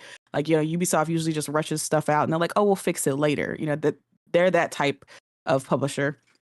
But they saw like the backlash and everything, and then the low sales of Star Wars Outlaws, and they're like, all right, we're gonna have to internally delay it. And they gave it like another year, and it came out a lot more polished than it would have if it came out in 2024. And so they've been doing a lot of things lately in the community to try to win gamers over. They've been doing a lot of like free DLCs and things like that for Star Wars Outlaws, for Assassin's Creed Shadows, adding the third person mode for the the Avatar game. Like, they've been trying to win back the community, but they have a long way to go to do that. And I think this restructuring is a sign that they're finally taking it serious. When they were asked about it, like honestly, the worst thing to happen with Ubisoft is the fact that it's run by that fucking terrible family, the Guillemot family. Yeah, because they are just they don't really care about gaming. It's just about keeping it in the family and making sure the family benefits, and not like the developers or the games. It's just about the family, and that's why Ubisoft has been suffering like it has. But the CEO, the father, the Yves Guillemot or whatever his name is, he came out and said, AAA gaming is like, the AAA market is a lot more competitive than it used to be. So basically, he's realizing that gamers have options, right? He's finally realizing that, because we all talked about how 2025 was a great year, right? We had more games than we could play. We were playing something, new every week. It was like never a downtime. It was just back-to-back games, and not just, okay games, but great games, right? It was a great year. And I think that the fact that, 2025, like I said, was packed, and now 2026 is probably going to be even more packed. Ubisoft is realizing that they can't really just, fly on their curtails anymore, right? That being okay or just good enough is not going to win over customers, because they have options. Ubisoft isn't the default, AAA open world game anymore. They're like, the team, the Crimson Desert, is right around the corner, about to come out, right? Yeah, man. And don't let that game be a smash hit, right? Like, there are multiple open world AAA games and new studios coming out of the woodwork that are now kind of getting into the AAA, AA sector, that are going to be offering gamers, great games. And a lot of these games are cheaper than Ubisoft games, right? So I think Ubisoft is getting that they're changing because they're finally getting hit where it hurts. Because that's the only time publishers actually give a fuck, is when the numbers aren't adding up the way they like, right? Agreed. When it's starting to affect their wallets, and the stockholders and the shareholders are pissed because the number isn't going up, right? Because that's what they want. They want the number to go up. And when it's not, that's when change starts happening. And now Ubisoft is realizing, oh shit, our sales are going down. People aren't buying the game because there are alternatives out here that are kicking our ass and selling games for even less than what we have, and are, higher quality than what we can offer. So we have to do something. 2026 is going to be packed of great quality games. So we're going to have to do some internal delays and get our shit together so that we can be competitive in this market of AAA narrative games that are coming out, that are high quality. So he basically said that. He was just like, yeah, there's competition now, so we can't rest on our laurels. I'm like, see, that y'all just admitting that y'all was just bullshitting with the IPs. Y'all thought the Assassin's Creed name was good enough, right? Call of Duty's figuring out the same thing, right? COD had its lowest sales for the 2025 Call of Duty. People were like, what the fuck is this shit? It wasn't even PlayStation's like top 5 or whatever that it usually is. I think it was like down at number 7. Like it like it dropped significantly. It dropped. And I think and it's gonna hurt, because PlayStation is Activision's biggest buyer of their game, And they're realizing again that they thought Call of Duty was too big to fail. COD, the name alone will carry the game. We really don't have to do anything different. We don't have to bring any kind of quality. We don't have to. And then what happened? Battlefield came out. Arc Raiders came out. They had competition, and people went elsewhere. And that's what I'm saying. That's why competition is always good, because it forces these lazy ass publishers to actually do something. Like they don't act, like if they're all their whole thing is like, if it ain't broke, don't fix it. Like, you know, we're it's okay if it's just good enough, that's fine. Ship it. You know, if it needs a little couple tweaks here and there, we'll do it, whatever. But just get it out. Like they don't care anymore. But now that, you know, competition is coming, all these developers are coming out the woodwork. 2026 is packed. Now Ubisoft is feeling it where it hurts, and now they're having to do all these eternal delays, all this restructuring. Now they're doing this thing where it's like they're making 6 creative houses now, and each creative house is going to be like a pillar for each part of what Ubisoft is. Like the first one, the Vantage Studio, is going to be Assassin's Creed, Far Cry, and Rainbow Six. That's the big pillar. And the second one is going to be their live service stuff. So like The Division, Ghost Recon, Splinter Cell, that stuff, the shooters.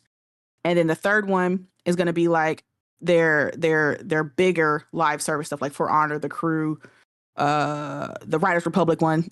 fuck Riders Republic. Skull and Bones. I don't really know how that game is still surviving, but maybe they fixed it from that terrible launch. Supposedly it's a lot better now. Okay, so that's what I'm saying. That's what Ubisoft, they always do. They always launch a game in a terrible state and then fix it but at that point nobody cares anymore. And then they got the fourth one that's going to be like the fantasy, the Rayman, the Prince of Persia, Beyond Good Evil, stuff like that. And then the fifth is like the casual games, like the Uno and the Just Dance and stuff like that. So it's like they're now restructuring it the way it should have been, where each pillar focuses on their own strength and they don't have to answer to the other. Like a lot of the weird things that was going on at Ubisoft was like sometimes the Assassin's Creed team would have to answer to like the Ghost Recon team for whatever fuck the reason. Like why? Like it was just some weird structuring that they had that made it hard for the games to get done, right? It made it hard for them to be able to approve getting certain aspects of the game out and things like that. It was just weird shit like they had like that going on. So the fact that they're restructuring and making like the Ubisoft developers, the ones like the bigger ones, focus on just Assassin's Creed and not have to worry about like the smaller games that they do, like have actual studios just focusing on their specific type projects and not having to focus on multiple different projects at the same time. Hopefully, I think that will be a better way to facilitate these games and get them into a quality that they need to be. And from the way that they're shaping up with the next one, which is right now Assassin's Creed codename Hexa, which is the next Assassin's Creed game, which is supposed to be about the witches during like the witch trial during the Roman era. It's supposed to be more of a darker, grittier. They said it's more focused. It's not that big open world kind of thing that Assassin's Creed's been doing. It's more of a more linear focused experience. And I'm like, oh my God, thank you. Like Assassin's Creed, you know, the open world's cool and everything, but they got this whole checkbox system that just kind of gets tiring after a while. Even though I platinum Shadows, that was a difficult thing, not because it was hard, but there was just so much bullshit on the map. It's kind of hard to figure out where they actually wanted you to go. But the fact that this is going to be a more focused kind of what the OG was doing, you know, linear, a little bit darker, grittier. You're actually gonna be an assassin again, because, you know, for some reason the term assassin is kind of like a bad word in Assassin's Creed. Now they don't ever really want to talk about that. That sounds good to me. Like I'm all for this. I'm like, yes, please. And it's made by like the Montreal team, the A team. So I'm glad. I'm like, okay, cool. So it's sounding good. So if they have to internally delay it and we don't get an Assassin's Creed this year, I'm not sure if that's going to be one of the games that are delayed. Like they may come out at the end of the year, but if they have to delay it, I'm all for it.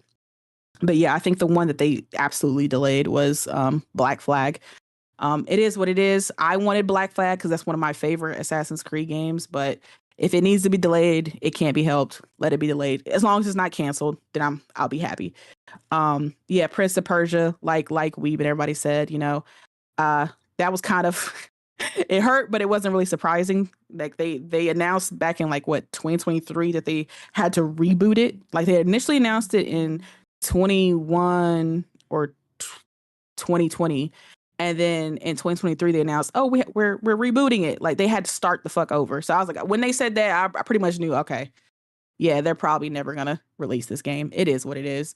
But yeah, this restructuring, it sounds good, and it sounds like the Guillemot family realizes that they can't just sell based on their IP. Like Assassin's Creed, stamping a Assassin's Creed on a game isn't good enough, right? You have to bring the quality because there's so much competition out here right now that they can't just put out bullshit anymore, which is good. Competition is great. Kicks them right in the fucking knees where they need to be kicked and gets them, to start treating these IPs like how they deserve to be treated. Like Assassin's Creed is what made y'all. Y'all need to treat it with respect. But yeah, I mean their numbers going down. Good. Good. They should stay down until they get their shit together, honestly. But yeah, I'm liking this new operating model. But again, only time will tell. So maybe this whole setup is a disaster and doesn't work, and they end up selling the Tencent fully or something. I don't know. Or it'll depend. It will have to see how everything falls into place. If this actually serves as a positive for Ubisoft, it everything on paper looks good, but again, I mean, it'll suck for the developers because now they're telling them that they can't work from home anymore. Everybody has to come in 5 days a week now.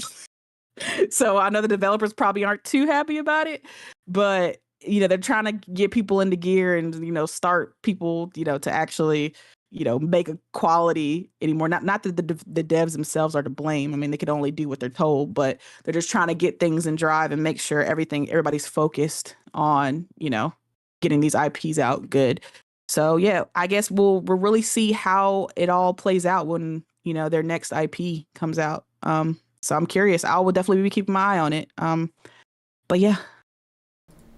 No, I think that was all really well said. I think it's kind of they're like we were talking about when I mentioned originally, they're going through that restructuring. Like you made a real perfect statement. Kind of to my issue with a lot of people in gaming who kind of haven't let some of those big franchises go, and just kind of have still kind of relied on the fact of the name. And they're like, no, well, I don't care what they do with it. I've hated that phrasing. That's been something that's been real popular in the Final Fantasy community, like a major lack of criticism. And just kind of like, well, I don't care what they do with Final Fantasy. I don't care if they change it. I don't care what they do with it. And it's like, okay, but you say that, but the franchise is clearly in decline. And if you keep not caring, well, the other people who already don't purchase it are just gonna definitely never purchase it, and as you gradually lose fans over time, it's eventually going to go away or fall to the wayside, or the company itself is going to go away. And it's like I don't think a lot of people really understand how significant of an issue that is. I mean, it's kind of ironic that Ubisoft is going through this restructuring amid also Square Enix going through a restructuring. Like, I just find it funny, like two of the longest time biggest publishers who have both had issues with declining sales, with certain franchises. Obviously Assassin's Creed is still doing very well, but Final Fantasy being Square's biggest franchise, and you're talking about, again, something that used to release and could sell 10 million in its release window, versus now sells about 3.5 million on average in that same time frame. And then that's PlayStation's fault. Yeah, that's what they love to say that. We are in a different era now. Like the last time Final Fantasy was like that, I remember correctly, either 10 or 12. It's 15 actually. It's 15 actually, which is well, Final Fantasy got competition now. JRPGs are coming out the wing, kicking their ass. Yeah. I just saw what you call it, the gameplay for the game that looked like a lot like RPG 33. and it's clearly shown Final Fantasy is no longer the main staple. I mean, and They why lost that. why should they be? They dropped that ball They hard. lost that a long time ago. It's over for them unless 17 it's going to be such an improvement on what actual template is. I can't see them going forward ever with this one. Yeah, I mean, I think they are in an even worse position. Like, I know people like to get on Ubisoft, but I think Square Enix is in a worse position. I think Ubisoft has a ton of titles they can turn to, a ton of things they can do, with the quality of some of these franchises they have, and they have way more IPs to work with. I mean, Square does have some IPs, but they're dead IPs. Like, they haven't thought about bringing back, Parasite Eve and some of the other really classical stuff that they've had. So, in wake of not wanting to do that, I mean, their only real alternative is to step it up a notch and, really earn back that Final Fantasy title. Is right now it's Final Fantasy in name only.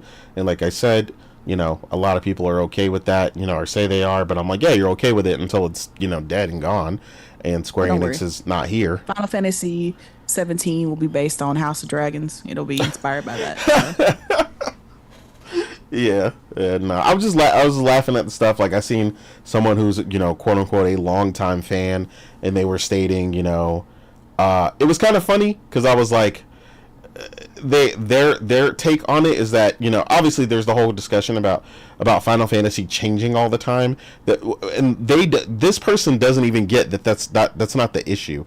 It's not about it changing, it's about it being a bad RPG. And it's like, this person claims to be a major RPG fan, and yet you don't see the issue is that it's not a good RPG. And that's the issue. It's not about it changing. It's like, you can change for the better, but just change for the sake of changing that ultimately turns out to not be great for the franchise is an issue. And again, people aren't saying there aren't good aspects even of the last entry, right? We all thought it was very pretty and, lights in the sky and graphically, right? They got all that stuff, but it was a terrible RPG. And it was like the fact that it literally just could have just been any other action, character action game with RPG light elements is crazy. I never would have thought I said Final Fantasy has RPG light elements. And it's like, and the person is just like, well, I don't really care because, like, people got to learn and try different things and blah, blah. And it's like, look here, shorty. I get that you haven't played a bunch of different games, but I've been about that life. I've been playing character action games for a long time. I don't need Final Fantasy to become one in order to play one. If I wanted to play Devil May Cry, I'd go play that shit. Don't become that. Be your own thing. Even if it's going to be an action game, be a good action RPG. Like, that's the issue. It's not even about it being action or not. Like, that's the issue that people, again, are not getting. And it's like, as you're getting people who are losing the understanding of the complaints and the criticisms, and ultimately just don't want to hear the criticism at this point, because it's their beloved franchise, you're the person that's going to kill it. The people who don't want to accept and hear the criticism are ultimately going to be the ones that are going to kill it. Because it's like, I'm sorry, but Final Fantasy is not going to keep surviving on 3 million sales. 3 to 3.5 million sales. It's just not. Their budget is too big and it's too crazy, for them to get these middling sales, for the amount of money that they invest in it, right? Say, even as much as people love, 7 Rebirth, right? I felt like there was a lot of big improvements on Rebirth over Remake. I mean, we both had played it, and but that's a prime example, right? Even when we were playing Remake, right, and me and you had the same complaints, right? Everybody told us Remake was perfect. Oh, that's all we kept running into. Everybody's, it's perfect. The combat is perfect. Nothing needs to change. One of them, like, I legit felt Remake was perfect up until I played Rebirth, which is insane. Exactly. And then a bunch of stuff that me and Morgan has said, we were like, why is Cloud so slow? Like, that was one of our biggest complaints. He moves like a ninja in the cutscenes, but he was so slow. And then Rebirth came out, and a complete 180 for people. Oh my god, I love it. He's so fast now. Oh, it's so intense. I love the high-paced combat. Blah, blah, blah. And I'm like, This is why criticism matters. And I'm like, you see that, like, they made a change, they made an alteration, and it became better. And it's like I don't know where this toxic positivity for a lot of, honestly, I was gonna say where it came from, but honestly, it's a lot of streamers. A lot of streamers and larger accounts run this toxic positivity thing where, you know, any criticism is seen negative. They say, you know, there's nothing wrong with criticism, but then when anybody criticizes it, then they take it as being negative or just complaining. So it's like, you don't really genuinely mean that, and it's ultimately harming the game. Because, well, in the meantime, if these titles don't improve, someone else is going to come out and eat their lunch. Like Morgan was saying, everybody else isn't sitting around not making games while Square tries to get their shit together. You know, we just had a turn-based RPG sweep and become the most award-winning game of all time. Like, let that sink in. Like, I didn't even, as a fan of turn-based RPGs, I didn't even see that coming. And people trying to belittle it and trying to downplay, you know, the accomplishment that they've achieved, whatever. Do all the mental gymnastics you want. The game knocked it out the park. They made an incredible title. They brought it to, you know, turn-based RPGs up to, you know, the modern era in a bunch of ways that fans have wanted for a long time, that some studios just weren't able to do, and they were rewarded for it, and the game took off. Like, and that's what a lot of these companies really need to do. You need to modernize your stuff. You need to really listen to the fan feedback and see what improvements, you know, that you need to have and add to some of these franchises, or, you know, some new teams are going to show up and eat your lunch, and that's just what it's going to be. Remember when people used to say turn-based is niche? Yep. Look where we are right now. You just mentioned it. Most game of the year of all time. Like, if that doesn't describe what's happening to the industry, and the fact that it came from a known developer, or rather publisher or studio, instead of, you know, the Yeah, OG, which their is first Sony. game. Yeah, which So is it debunked Square all the Enix. things that we've known about, you know, and basically what we said, stop depending on the name. And that's my problem with a lot of these old franchises, depending on the name. And then it's like, this is why the new IP show up. They know they don't have a name to depend on. They don't have a legacy to depend on. Your game speaks right now when it Yeah, they releases proved it for itself. with their gameplay. Like, their gameplay was so phenomenal. The music, the storytelling, everything was phenomenal. Like, you just can't what you call it, miss with this game. And the fact that we are where we are right now here, it's insane. And the craziest part is, it didn't even cost €60 or $60. It was 40. Yeah. It begs to question, why was uh Final Fantasy 16 70 or 60? Like, what did it do better? I played it. I didn't feel like I had Well, it more costs that fun much with. because of the budget. Then that's why. Yeah, I had more fun with 33 than 16, which is not per se sad. It's painful because you want Final Fantasy to be put on such high pedestal, but we gotta accept it's no longer the A game. Yeah, yeah. Final Fantasy is not going to get a pass from me. I don't hand those out. I leave that to Nintendo fans. Yeah, I know. I went there. But yeah, they love to hand them out. But yeah, to the point that Hero was saying. So Hero, what we're saying is it doesn't have to be though. That's what we're saying about it being quote unquote niche, right?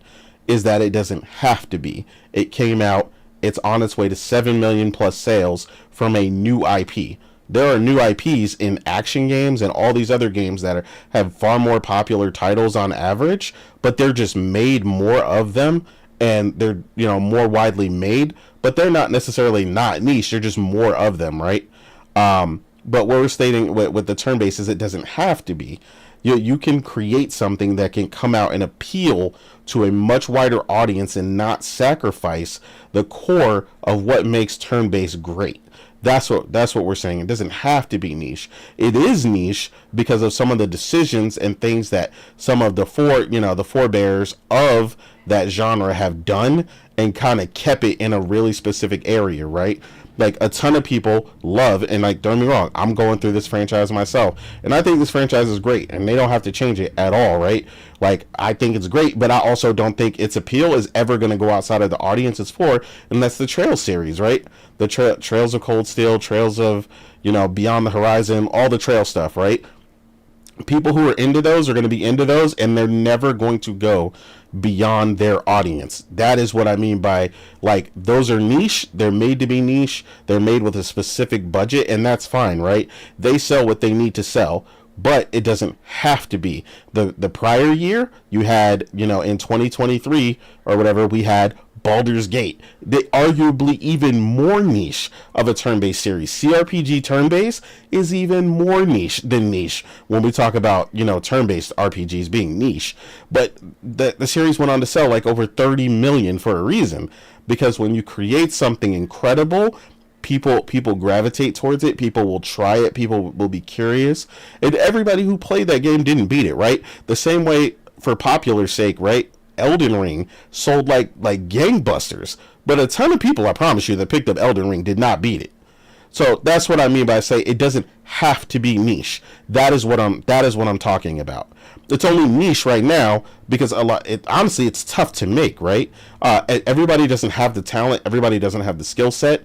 And I wrote, like an expose on this a while back about how RPGs are the hardest genre to make a game for, period, because they have to hit more metrics than any other game in existence. You have to have a good story. You have to have great combat. You have to have good character development and world building and a soundtrack and all these things. There are plenty of games that come out where all they need is good gameplay. No one even cares about the story. So again, not that they're any lesser. They just don't need to hit the metrics that a game like an RPG, a great RPG, need to hit. But when one does do it, that is when you get all these things firing on all cylinders, and you get these incredible games that break the mold and break out of that, that niche section, as it were. But that's what I meant by that. But yeah, it's a lot to it, man. But yeah, hopefully, like I said, hopefully they do great. Like I said, I'm the biggest critic of the games that I love. I want Final Fantasy to be top tier again. I want them to be. I want them to be that. I want it to be Final Fantasy 7 or 8 or 9 or 6 again, for someone else new, for a new generation. Like, I want people to experience why I grew up loving that franchise as much as I did, to get the Xenogears, as it were, as Xenogears was for me, because I know what they can be, and I know what they're capable of and what they could be. So yeah, hopefully, like I said, they learn, but we got to see. Time, it's one of those things where, like I said, time will tell. We'll see what kind of happens. Hopefully they get it together. But yeah, I'm definitely not. I'm just really upset at like some of the fan base for making excuses for some of these titles, some of these longtime titles, especially, like I said, Square fans, with these middling sales and stuff, and they just expect a company as large and as big as Square Enix to just keep surviving on scraps, essentially, sales wise. And it's like, that's not gonna fly. Like, Square can't keep spending 300 plus million on some of these titles and barely breaking even. Like, that's not it. So yeah, again, I know some people want to just game. If you want to just game, cool, but be aware that some of these middling sales and being unconcerned about the business side of it, and the constant lessening appeal of some of these titles, like their marquee titles like Final Fantasy, and eventually, we'll see what happens with Kingdom Hearts, right? Whenever that finally comes out, is there even going to be enough interest? We're talking about Kingdom Hearts, 4? Like, how are people going to feel about that by then? Are they going to want to go back and play all the rest of them if they're even curious about 4? Like, where does that leave a lot of people in that franchise? That's another problem, right? With depending on some of these longer titles, right?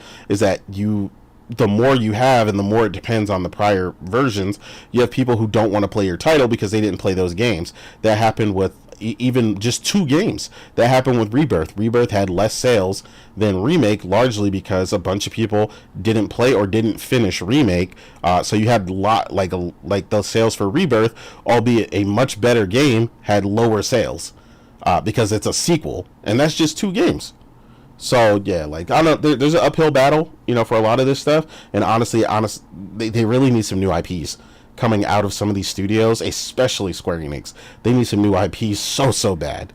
They've done okay with some of the smaller titles like Octopath. I really love what that team has done. Team Asobi has knocked it out the park. They've done some great things, but Square Enix is a big publisher and they need some big hitters. So hopefully they can get it together. But yeah, we'll jump into our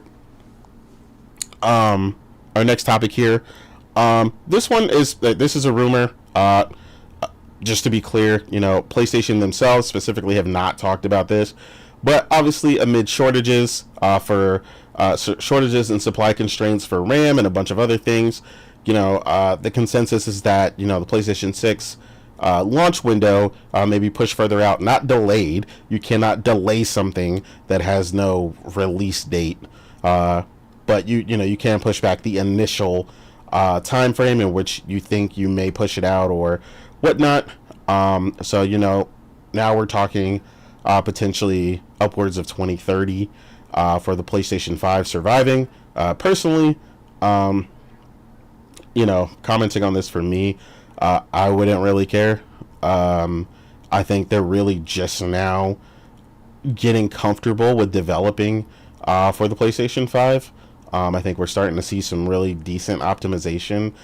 Some companies I feel like are even still struggling.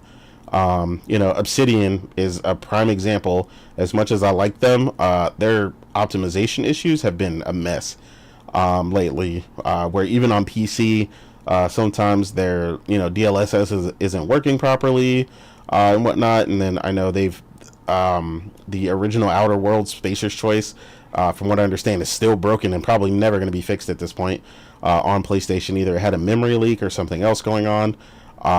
So yeah, I think spending a little bit more time working on this generation and getting engines really dialed in and developers dialed in, and giving them maybe one more shot at another game this generation, I think is a great chance.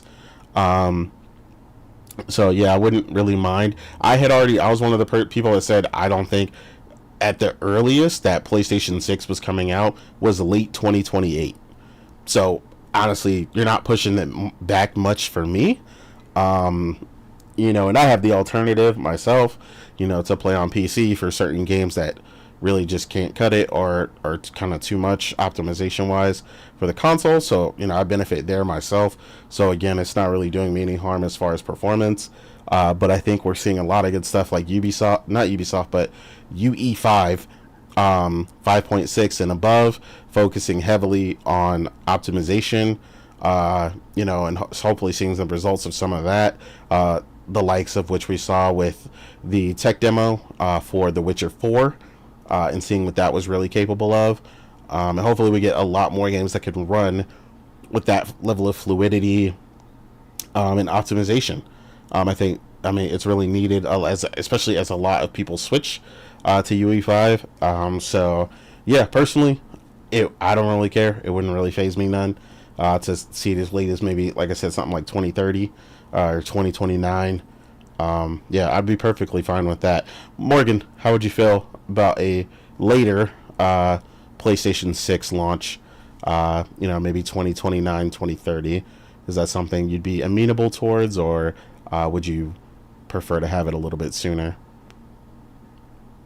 Yeah, I'm on I agree with you. I think that we're just kind of now really getting into the foothold of, the full potential of these consoles.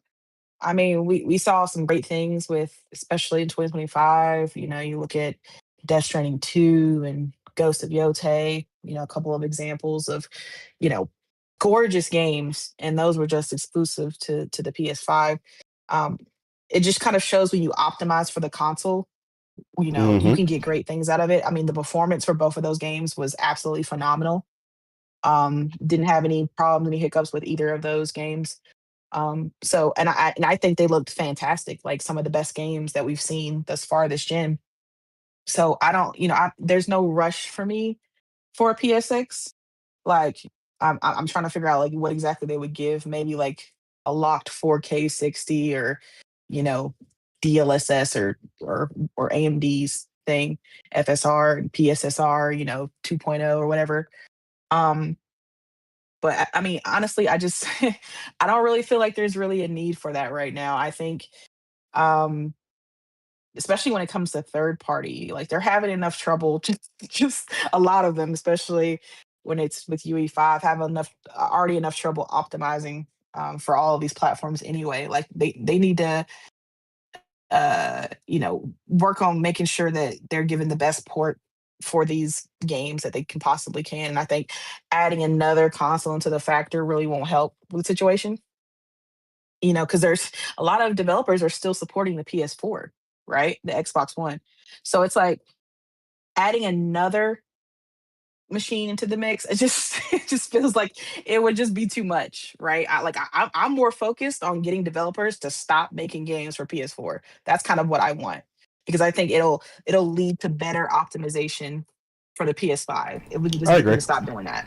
I agree. I Um, feel like as we get games that purely are PS5, the optimization has been mhm, far better. So yeah, I think you're 100% exactly. on track. So that's what I want. Like I don't care about getting a PS6. Like I don't for me it's not needed. Like I'm good. Just focus on optimizing for the console that I have currently. And like you said, there's a couple of developers that really have issues with that. And I was gonna say the same thing that the developer the one that you just said, Obsidian. um yes, Obsidian, they particularly have issues. I don't know what it is when it comes to the PS5. Um their games, like the latest game that they had, the Outer Worlds 2, like Mm-hmm. apparently it still has issues Yeah, it's with still a mess. the PS5. So I'm like, and that's a game I was kind of curious about, and, since it was multiplayer, I was gonna try it out. But then when I heard that, they're having issues with the PS5 version, I was just like, oh, I mean, that's a full price game, a game that they were planning on charging $80 for, by the way. Um, so I'm just like, I have no interest at all in playing games that aren't optimized for my system. Work on getting good for the PS5, and then we can talk about me spending that kind of money. But for right now, just get my PS5 games, make sure they're optimized. The games are already beautiful when you do push for optimization on the PS5. So I don't have a need for a PS6 right now. I'm good. Agreed. I think that's perfectly stated. Um, Omar, how are you feeling about hearing about the delay? Are you fine with it, or does that sound good to you, or are you wanting a PlayStation 6 sooner rather than later? Yeah, I'm absolutely fine with it. Like, not only are games not that optimized, we have yet to see a game that is have made use of PS5 Pro when it comes to development and everything in between. Like the game that I'm looking forward to, is gonna do that in my opinion. It's gonna be Wolverine and Shadow. And it makes you question what other games that PlayStation have outside of these games. Will they focus on PS6 or are they gonna still focus on PS5? And also the RAM issue is a thing.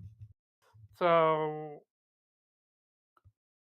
I truly feel like for the best interest, they're better off waiting to make sure that the RAM issue is be done with before attempting to create a PS5. Otherwise, the the PS5 is gonna be massively costly, like costly.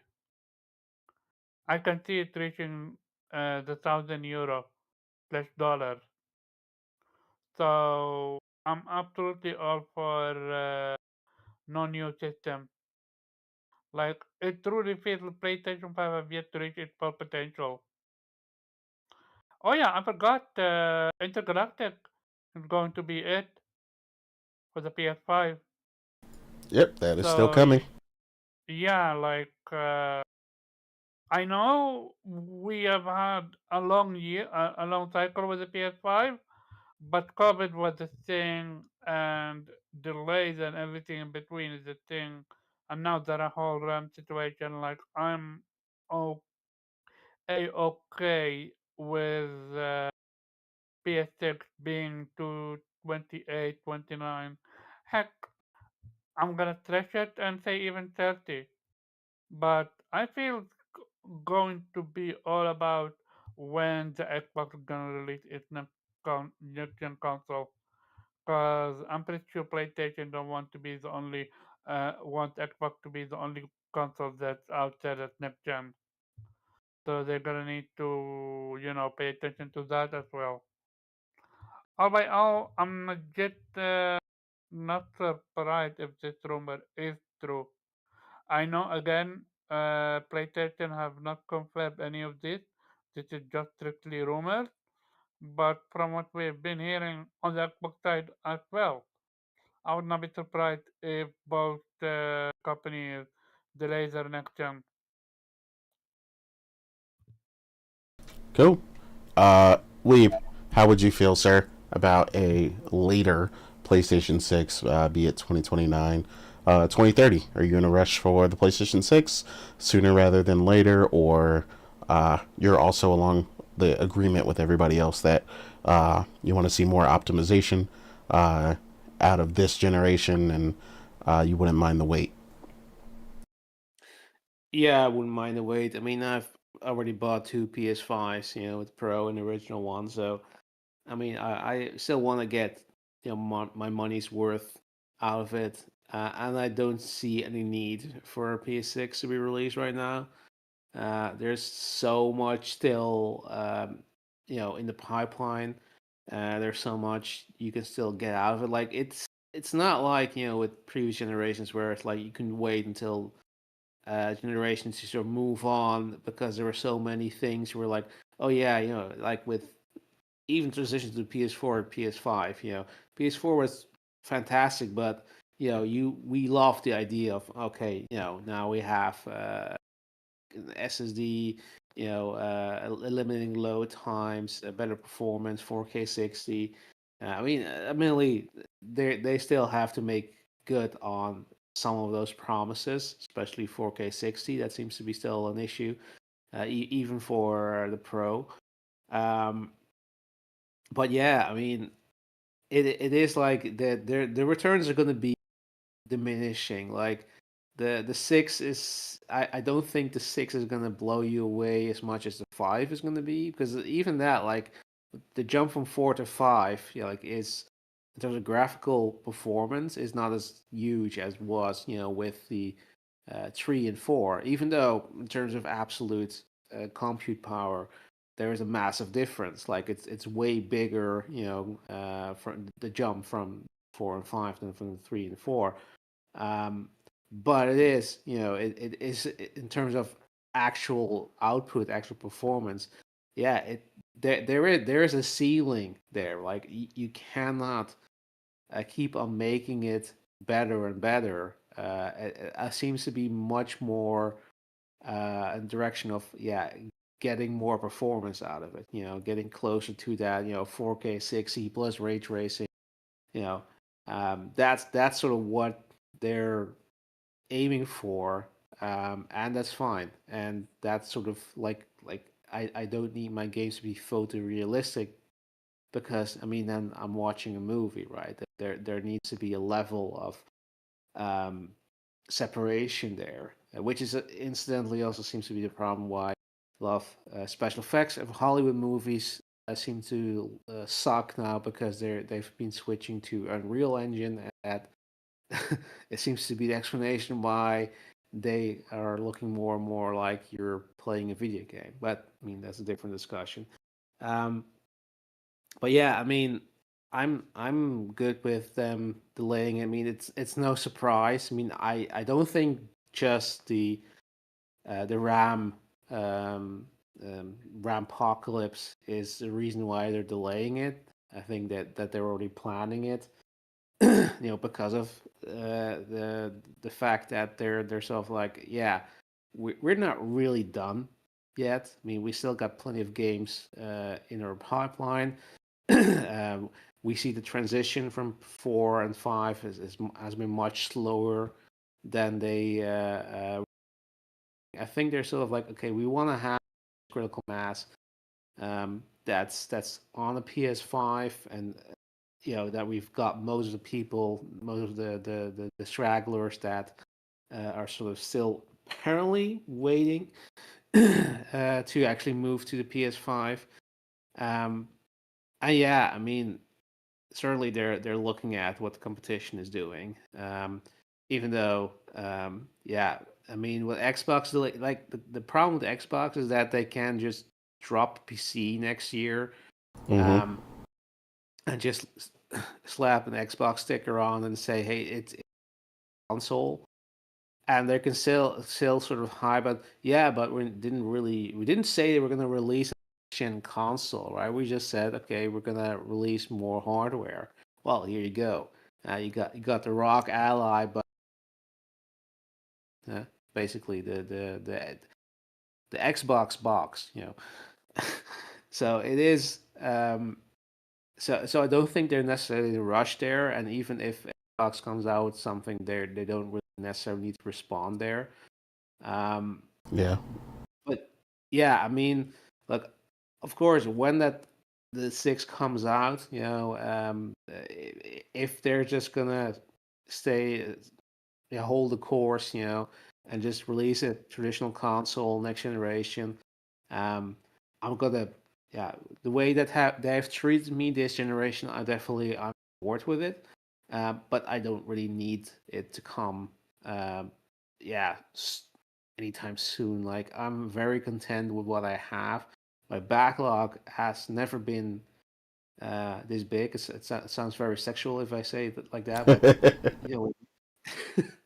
but I mean, it is like it sort of, and yeah, I don't know if we still want to blame COVID or whatever, but I mean, it still had sort of, COVID had this side effect that there was a huge boom in gaming, and everybody and their mom was getting in, and they had a massive hiring spree, which partially has caused also these massive layoffs in consecutive years, but also has granted a lot of projects that are, yeah, they're so snowballing, and we're getting way too many games compared to before COVID, and yeah, that has, yeah, a one hand effect that a lot more games fail, even though they by all accounts should have been successful, and they have a hard time actually finding a release window that's not crowded,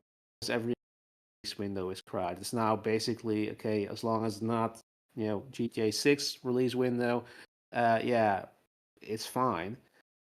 So I think even with that, with sort of the things that are still coming, you can easily sort of ride this out for a few more years before you really need to drop a new console. I don't think this is gonna taper off as much as they were expecting it. Like, again, this is a really weird generation. It's not the same as it was last generation. There's so many extenuating factors. Like COVID. We have the tariffs. The AI is fucking everything up. And Mm-hmm. thank you, Microsoft, because we know that you're the main culprit in this bullshit. Like OpenAI would have never gotten this big without your billions of dollars of investment. Yep. So yeah, thanks a lot. Thanks a lot. You literally killed your own console for this, but whatever. Um, but yeah, I mean, again, it's not a big deal in the sense that we are not complaining. Like, we have plenty to play, and even for the coming years. and like again, like it's not like this. The PS5 Pro just came out, relatively speaking. There's still so much they can pull out of it. There's still so much mileage we can get out of it. Like I'm not in a rush. I don't think anybody's really in a rush, like wanting this generation to be over, unless you're not a gamer and keep complaining you got nothing to play, even though we're living in a fucking golden times in terms of content, in terms of the quality of quality games, right? It's just all the other stuff around it is getting shitty. Prices keep Yeah. increasing. This is the first generation of consoles where consoles keep getting more expensive every year instead of dropping in price. Which and then that also means that you're probably do well to just jump on that console as soon as it gets announced. If you want to buy down, you're probably better off just buy day one, because it's not going to get cheaper anyway, and that's probably not going to happen with the PS6 either. I think that might be done. That expectation that console is going to get cheaper, but it is what it is. Like, I mean, I think we all are. If PlayStation doesn't do any strange things, we're gonna jump on the PS6 when it comes out. But yeah, no rush. Take your time. You know, make it something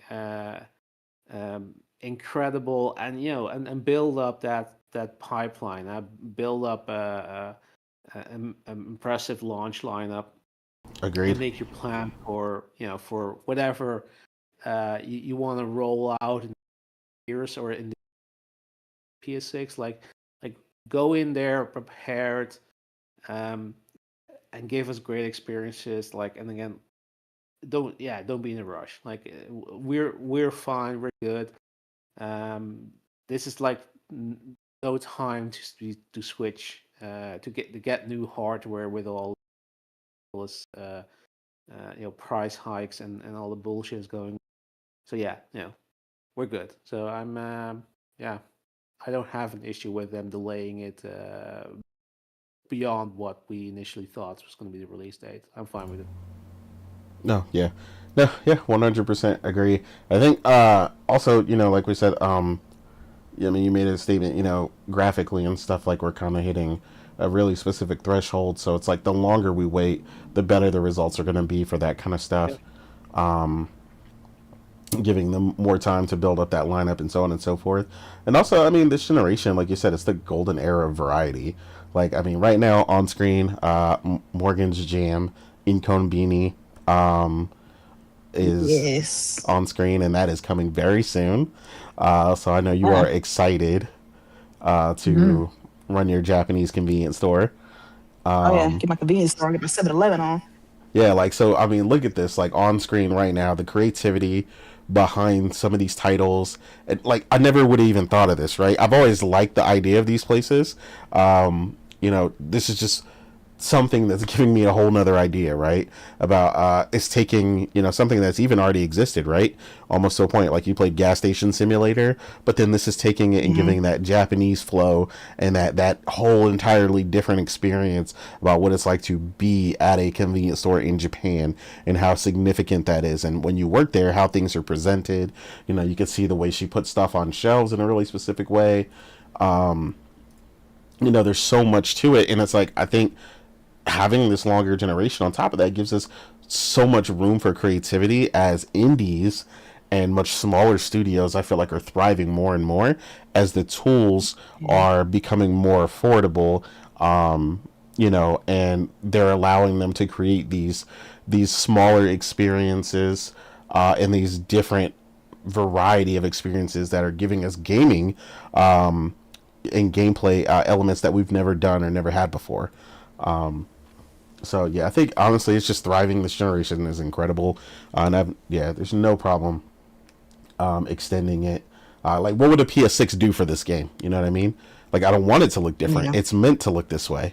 It has a specific art style, So I think there's just so much room now more than ever. There's almost Scoop Mobile right there, bro. The Scoop Mobile. Hey, look, they support everybody. They support everybody. But yeah, that kind of we almost went into it, but our last topic here, this is skip for Omar because he don't have none of this stuff. But it kind of led into our satisfaction with this generation, right? Specifically for me, Morgan, and Weeb, we all have PlayStation Portals and we all have PlayStation 5 Pros. This was a topic that was brought up on Thrifty Show a while ago. But basically, how is your satisfaction? His in particular was just the PS5 Pro, but I added the PlayStation Portal because I was like, that's a good thing too, because it just had major updates. And I know you've both spoken about this. We just went, so I'll go ahead and go to you, Morgan. How satisfied are you so far with your purchase of your PS5 Pro and your PlayStation Portal? Well, the thing is with the Portal, funny enough, because I was playing it a lot for Christmas, right? Because I was on the go, I was on travel, I was in Florida, and recently, I think it was November when PlayStation was doing their Black Friday sale. I just went ahead and bought a year of the premium for cheap. So I was like, I'm gonna try out the cloud, right? And the cloud was good, but the problem is I played it on Christmas Day, and I think a bunch of people unwrapped their Portal that day. And this was the first time because I've played cloud on the Portal before, right? But I just wanted to play it again for whatever reason, just to kind of see how they updated and stuff. I played it for the first again on Christmas, and it was the first time that I ran into a wait time on the cloud side. Oh yeah, And it was I've never like, seen that. Okay. yeah, I've never seen it too either. Like it's always like every time I've done the cloud, the PS cloud, like I've never had a wait time. It's just always. But I think a bunch of people unwrap portals because it was apparently like the top accessory sold during the holidays, and a bunch of people, I guess, bought the portal for Christmas. So I turned it on, and on my screen it was like wait time 20 minutes. I said, oh hell nah. I went ahead and went right back and turned on remote play. I was like, that's interesting. That is literally the first time I've ever run into a line for the cloud, at least with PlayStation. I run into a line all the time on xCloud. But so having that was that the first time. alternative played a big factor. Yeah. You could just be like, you know what? I'll just go remote play. It's not the future, eh? Yeah, cloud The is queue is very literally 20 interesting. minutes. Yeah, fuck no. I was like, nah. I switched right to remote play and went on gaming. I just wanted to try it out. Let's like, well, I'm out. Let me see how the cloud works. I was at a hotel, so I was like, let me see, on the hotel Wi-Fi and everything, how it played. But my hotel Wi-Fi sucked. But I wasn't, I could, like, I was telling Nate that it was terrible, but I could pay extra for, like, their premium Wi-Fi. But I was like, I'm not doing that. I just used my phone and the signal off of there, and played it that way, and it was much better. But I love my Portal. I love it so much. I've been gaming so much more because of my Portal. Like, and then I recently bought the Pulse Elite earbuds. The standard little ear cups, or the little foam cushions that are on the buds, feel fucking terrible. Okay, I'm gonna tell you right now, like it was cutting up, like I swear, the inside of my ear. It was so fucking uncomfortable, and I'm like, some of these headphones and earbuds are usually so comfortable. I don't know what the hell is going on with these default earbuds, but these shits are trash. So I looked online, and I was like, yo, I need some alternative earbuds for them, and people made suggestions, and I found some on Amazon for like $20 or something for like two or three pairs of them, and they feel so much fucking better. They feel so good now. So if anybody needs an alternative, if anybody has these, and so it's not like the general fitment, it's the tip piece. Yeah, it's the tip piece. Like I was like, yo, like it was just after like 10-15 minutes in my ear, it would just like start to hurt. Like, and you obviously, want to play, for more than 15 minutes. So it was not ideal. But I switched, put these other earphones on, and they were so much better. But the Pulse Elites, they, like, as far as like the sound quality goes, the earbuds, they work really well with the Portal. Like the 3D sound is implemented in these. The bass is really good, just like the sound wave. Like it's really good. Yeah, It sounds I heard just like the sound is super, super good.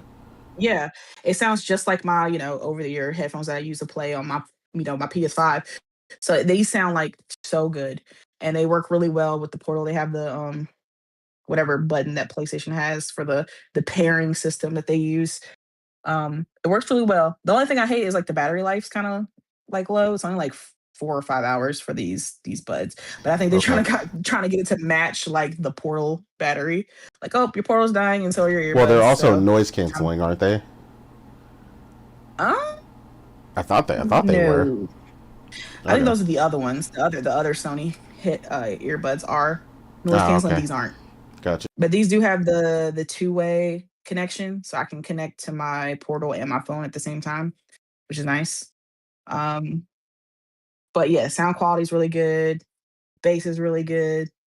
Um, yeah, it just feels like I'm playing on my PlayStation, and I love the portal. I think a lot of us at first were like, "What is the point of this device?" I can remote play on my phone. I can remote play on my iPad. Like I was like, I really don't need a portal. Like it's unnecessary. But I think what you bought it first, and then you were telling me about it, and you were like, "Yeah, Yeah. it's so good." So I was like, I guess. And I folded and I got one, and I was like, "Oh shit, this thing is actually amazing." Right. I love it. It's so great. I love it so much. And one of our big I play hesitations on was the LCD screen, because we were like, oh, it's yeah, not OLED, but then that LCD yeah. screen, whatever one they It's really chose, is good. amazing. Yeah, it's really good. Yeah. And there's some days, I really want to play on the PlayStation, but I just do not feel like rolling out of bed. Like I'm like, I gotta get up, I gotta go to the living room, I gotta get on the couch. Like So, I don't feel like it. And so I just be- roll over and grab the portal and just play it that way. And then, all the DualSense features work. You get all the haptics, you get all Mm-hmm. of the everything that you can get on your PlayStation, you can get it on the portal. And of course, since wait, the it's portal have essential. haptics? Yes. Oh yes, the portal. Yes, it has Okay, DualSense so I features. have a question because not you. Everyone seems to have dismissed the portal beforehand. Was the portal misunderstood at first? No, it was understood. People were just like, there's alternatives. So since you can do it on the same thing on your phone, why do I need to pay $200 for this thing? That's what Exactly. kind of people's So, thing was. what changed for you guys? Is it because the comfortable of laying in bed and playing something like that? Yeah, I mean, it's just a really good device. It's a really good screen. It feels comfortable because it's essentially like a dual sense cut in half, so it doesn't feel any different from playing on your regular Exactly. controller. The comfortability of it, it's lightweight. It connects fast and easy, and I can just pick up and play where I left off. Like there's no, and because it's remote play, there's not really any difference between playing on your console. So you don't have to worry about, oh, my save transfer. Oh no, like it's just picking it up and playing exactly how you will play on your PlayStation. And then when the cloud decides to connect, that also works seamlessly. If you have premium, it picks up and saves right where you left off, and it transfers right back to your PlayStation when you play it again. Um, it's just a really seamless experience. Like I know for some people they don't have that when they try like some people have tried the portal and it just doesn't work. I mean, there are times the portal will act up on me and just does not want to connect. But for the most part, it's really been seamless for me. Like it takes all of like 5, 6 seconds for it to connect to my PS5, and then Yeah. I'm Same. just playing at that point. Um, and it just like it's the comfortability of it. Like it doesn't hurt my hands, or it's not heavy. Um, like I was today earlier, I was trying. Like I told y'all, my sister got the Steam Deck, and that motherfucker is heavy as. I was like, Jesus, it's like a giant brick. I was like, why is this thing It's just a so it's a big big? it's a big boy. I ain't gonna hold you. Yeah, it is. It Yeah. is. I'm sure it's something I probably get used to if I played it after a It while. But I will it was just, I will say you will get used to it. It's a wide stance, but it's not yeah, as you find a more comfortable area to hold it. One of the things, if you do ultimately get one, that somebody mentioned, which this is good in general for just playing games, but a pillow that's meant to wrap around you, that so you sit your hands in front of you and you're not actually okay, holding it. You're just yeah, resting makes your sense. hands on the pillow. Yeah. So Yeah, that was a good thing. yeah. it was just a stark difference because I was playing on the Portal earlier. So then going from like that lightweight to the Steam Deck, I was like, oh shit. Yeah.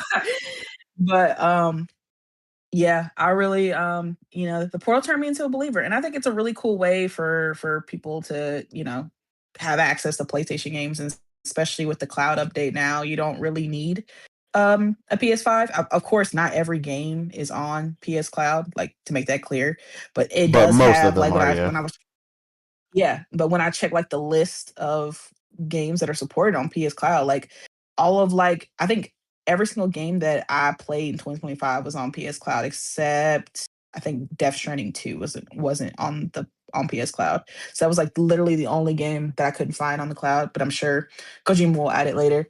But yeah, I was like not a believer in the Portal. Thought it was stupid, thought it was a waste of money and a waste of time, but yeah, it turned to my favorite accessory.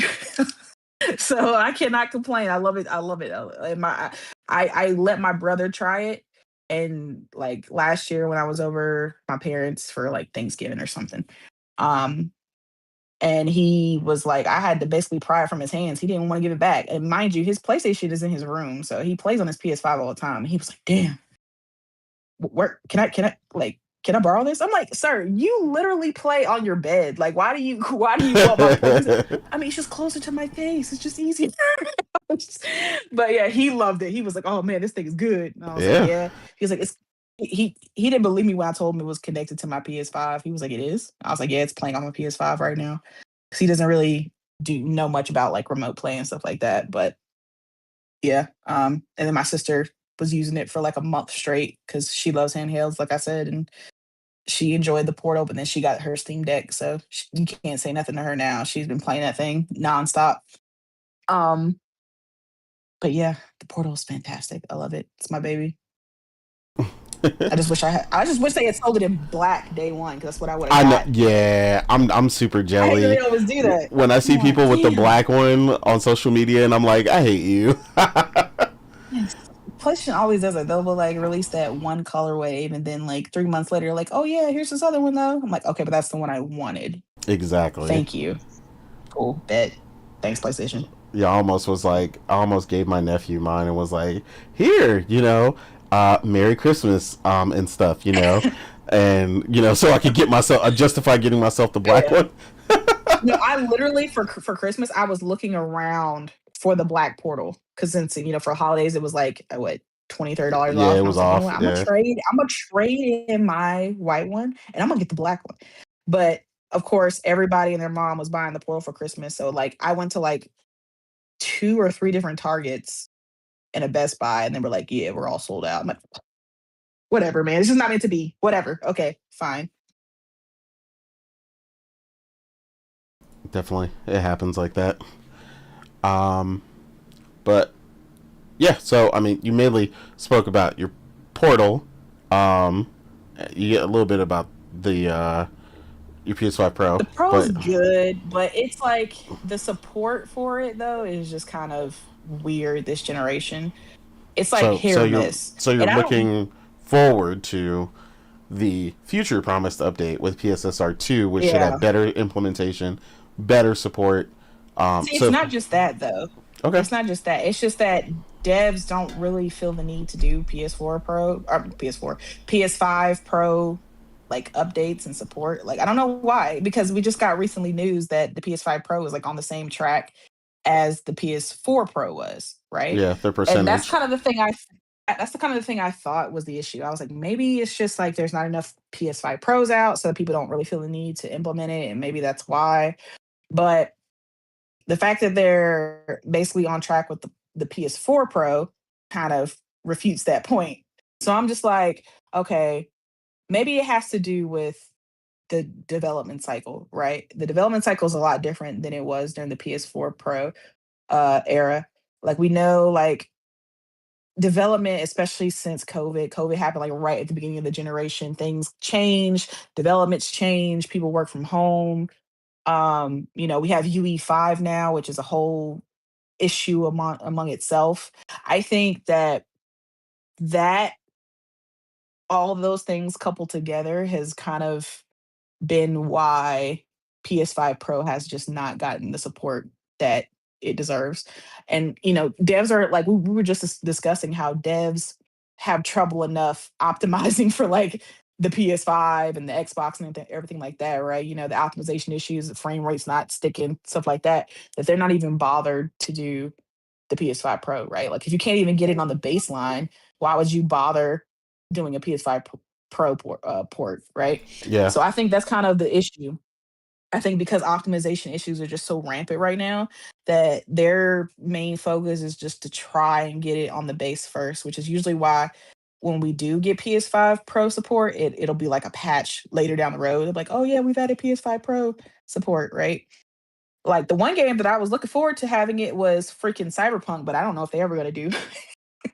They're like every update, everybody's like PS5 Pro, PS5 Pro, and they're like, we have no plans Yeah. to do PS5 Pro support. And I'm like, come on, man. They're just like that shit. Like, That ship has sailed. come on, you'll make a Switch port, but you won't support the PS5 Pro. I agree. Like, If they come did, they on, did all man. that. I don't know why they won't do the Pro. Yeah, that I thought that was kind of weird. Bro, like, That's we like the just one we just want a little update. love. They're just choosing to die on that hill specifically for some reason. I don't know why. And it's like you're done with the game, you're moved on to, I guess, Cyberpunk 2 and The Witcher 4. So it's like, you can't get the little small team that's, still doing optimization and, updates like that for Cyberpunk to just do a little PS5 Pro port, just a little something, just a little something. But yeah, I just think that it just boils down to, like I said, optimization issues are just so rampant right now that they don't feel the need because that's extra time that they would have to make the PS5 Pro work. And then, like you said, with the whole PSSR issues that are going on right now, that's another hurdle that they have to jump over. Like, I mean, we got to make this PS5 Pro uh update, but then we have to mess with this PSSR because sometimes the PS5 Pro update will be even worse than the baseline PS5, because of PSSR. It's like messing with the frame rate, or it's messing with like the fidelity, and there's screen tearing and other things that are going on because PSSR was implemented incorrectly or something, and they have to go back and update it. But by the time they update it, I'm already done with the game. It's like, oh, so many issues. But then there's, like you said, there's supposed to be an update in May for PSSR to get this 2.0 or whatever it's called. That's supposed to fix a lot of the issues. It's supposed to be like updated on par with what FSR 4, I believe. So hopefully, Yeah, FSR we'll 4. get okay, thank you. So hopefully we'll see some improvement because the PS5 Pro has potential. Like when it's used correctly, it looks great. Yeah, Right? I was gonna say it's been amazing when it's done right. Yeah, when it's done right. I mean, look at Ghost had the ray tracing 60 mode, 4K, and all that stuff, and then for Kingdom Come Deliverance 2, they had the 60 ray tracing mode for the Pro. It's like when it's done Expedition correctly. 33, Expedition 33. you got higher resolution than the base PS5, and you got 60 frames. That's what I'm saying. Like when it's done correctly, the results are immaculate. But then when for whatever reason the PSSR isn't implemented right, then it sometimes you get even worse results than the baseline PS5. So it's just like I don't know if it's on PSSR or if it's on the developer, but hopefully the update to PSSR, the pisser tech, as it's come to being known. Hopefully that update will fix it and maybe kind of smooth line things and make it easier for developers to implement it so that at least, hey, if it's easier and it gives gamers a cool option and it's not too much harder to implement, maybe devs will be more keen to do it, right? To make a PS5 Pro mode. But yeah, no complaints really thus far, unless it fucks up the game. But other than that, Yeah. it's great. Which speaking of Expedition specifically, I do find it funny that they implemented it so well because that game is also made on Unreal. So That's the thing.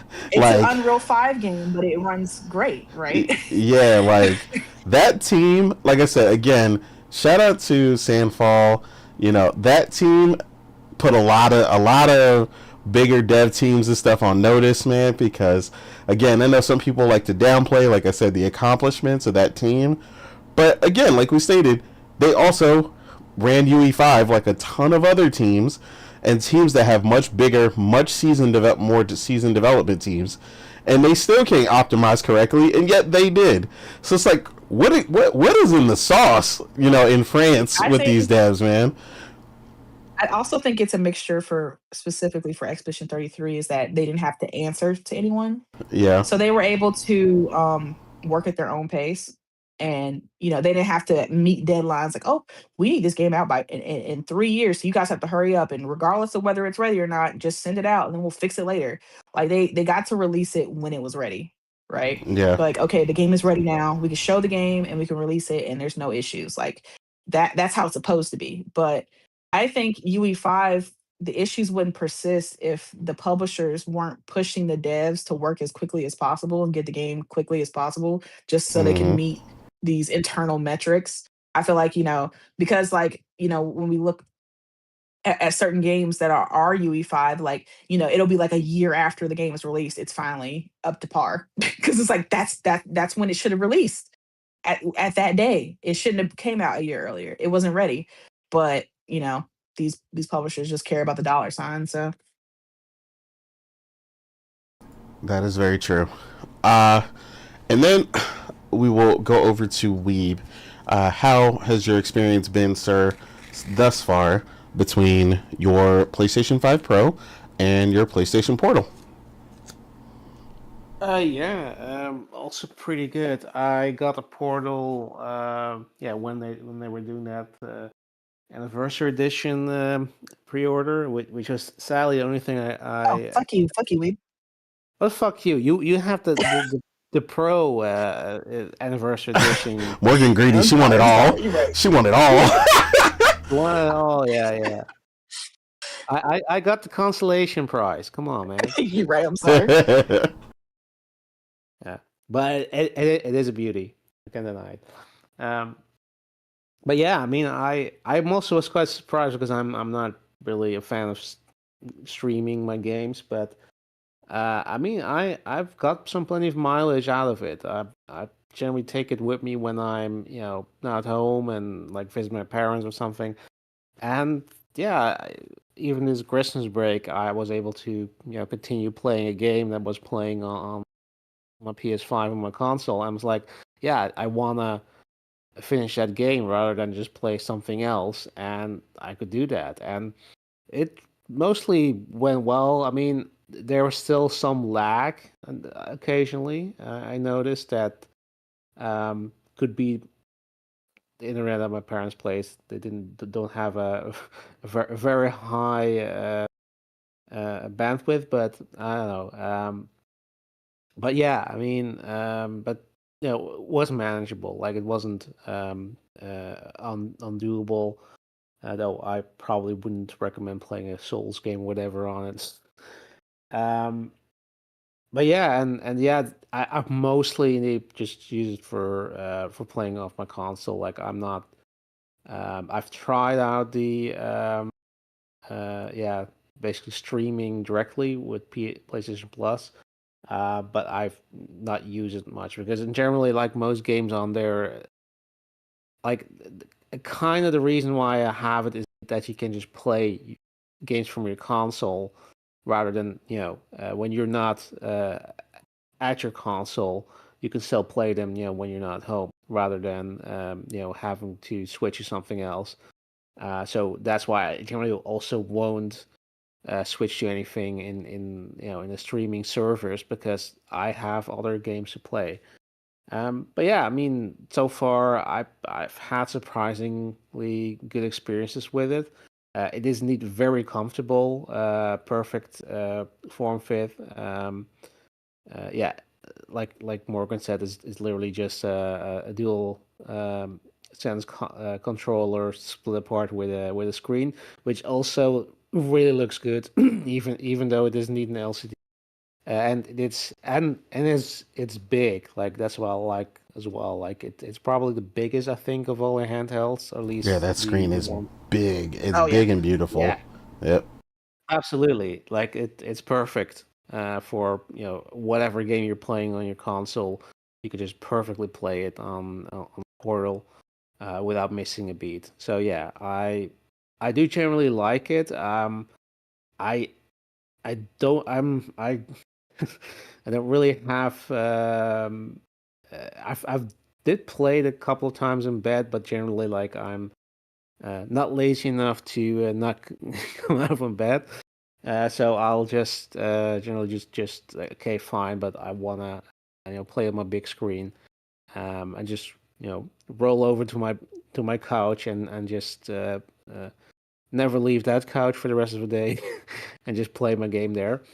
Real. Um, and yeah, and the Pro, yeah, I mean I've been enjoying it. Like, look, it is sort of I think still a lot of games, despite not having necessarily being optimized, I do think it does generally do well with sort of brute forcing it. I think because things a lot of games still run better than they do on the base PS5 just because of the hardware boost.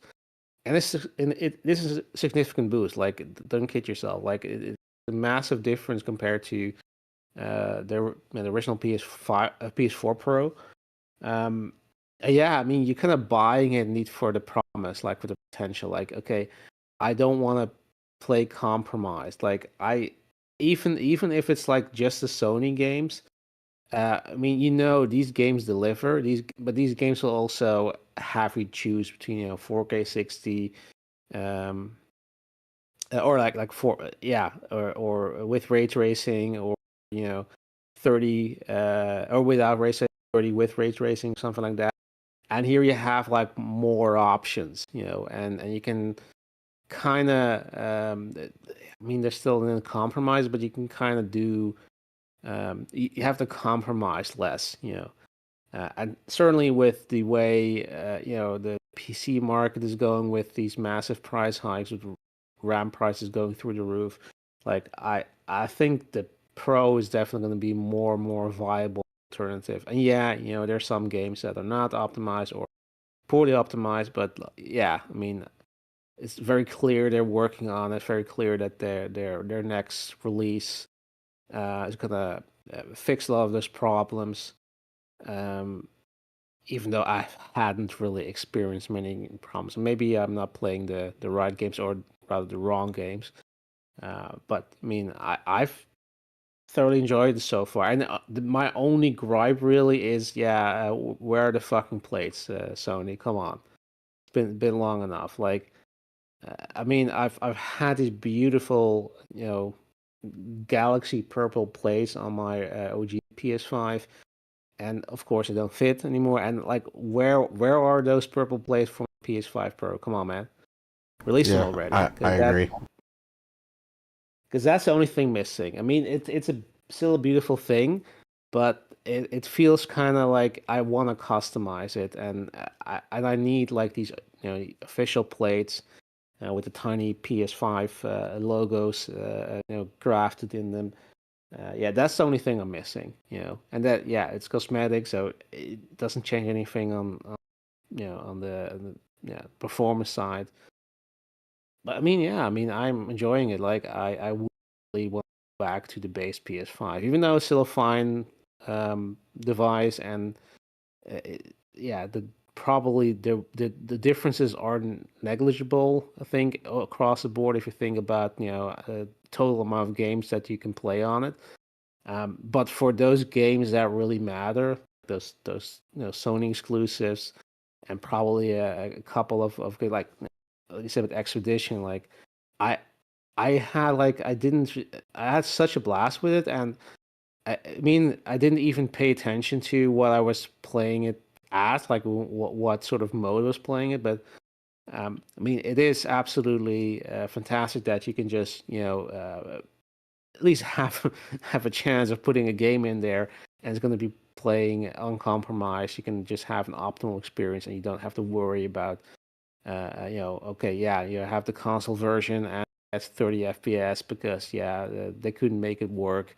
You don't have that issue, and I think that's Mm-hmm. kind of the reason why you get it. You don't want to you want to have the best possible console experience, and especially with those exclusives, whether they're timed or not, like you're gonna have the best experience on your PS5 Pro.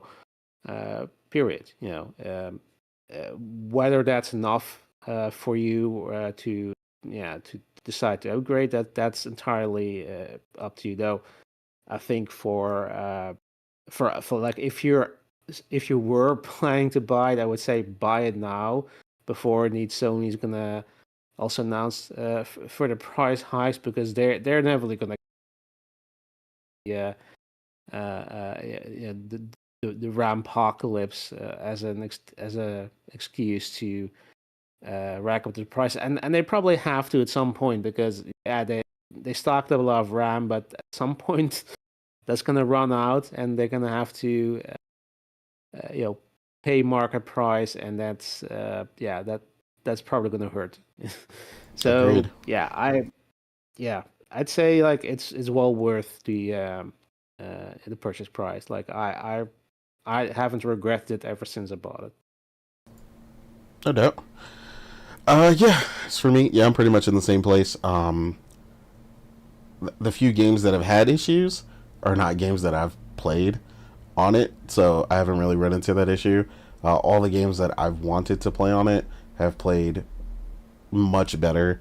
They've given me that exact experience, like you were talking about, Weeb, where I'm getting maximum fidelity, maximum performance, which is exactly why I bought it.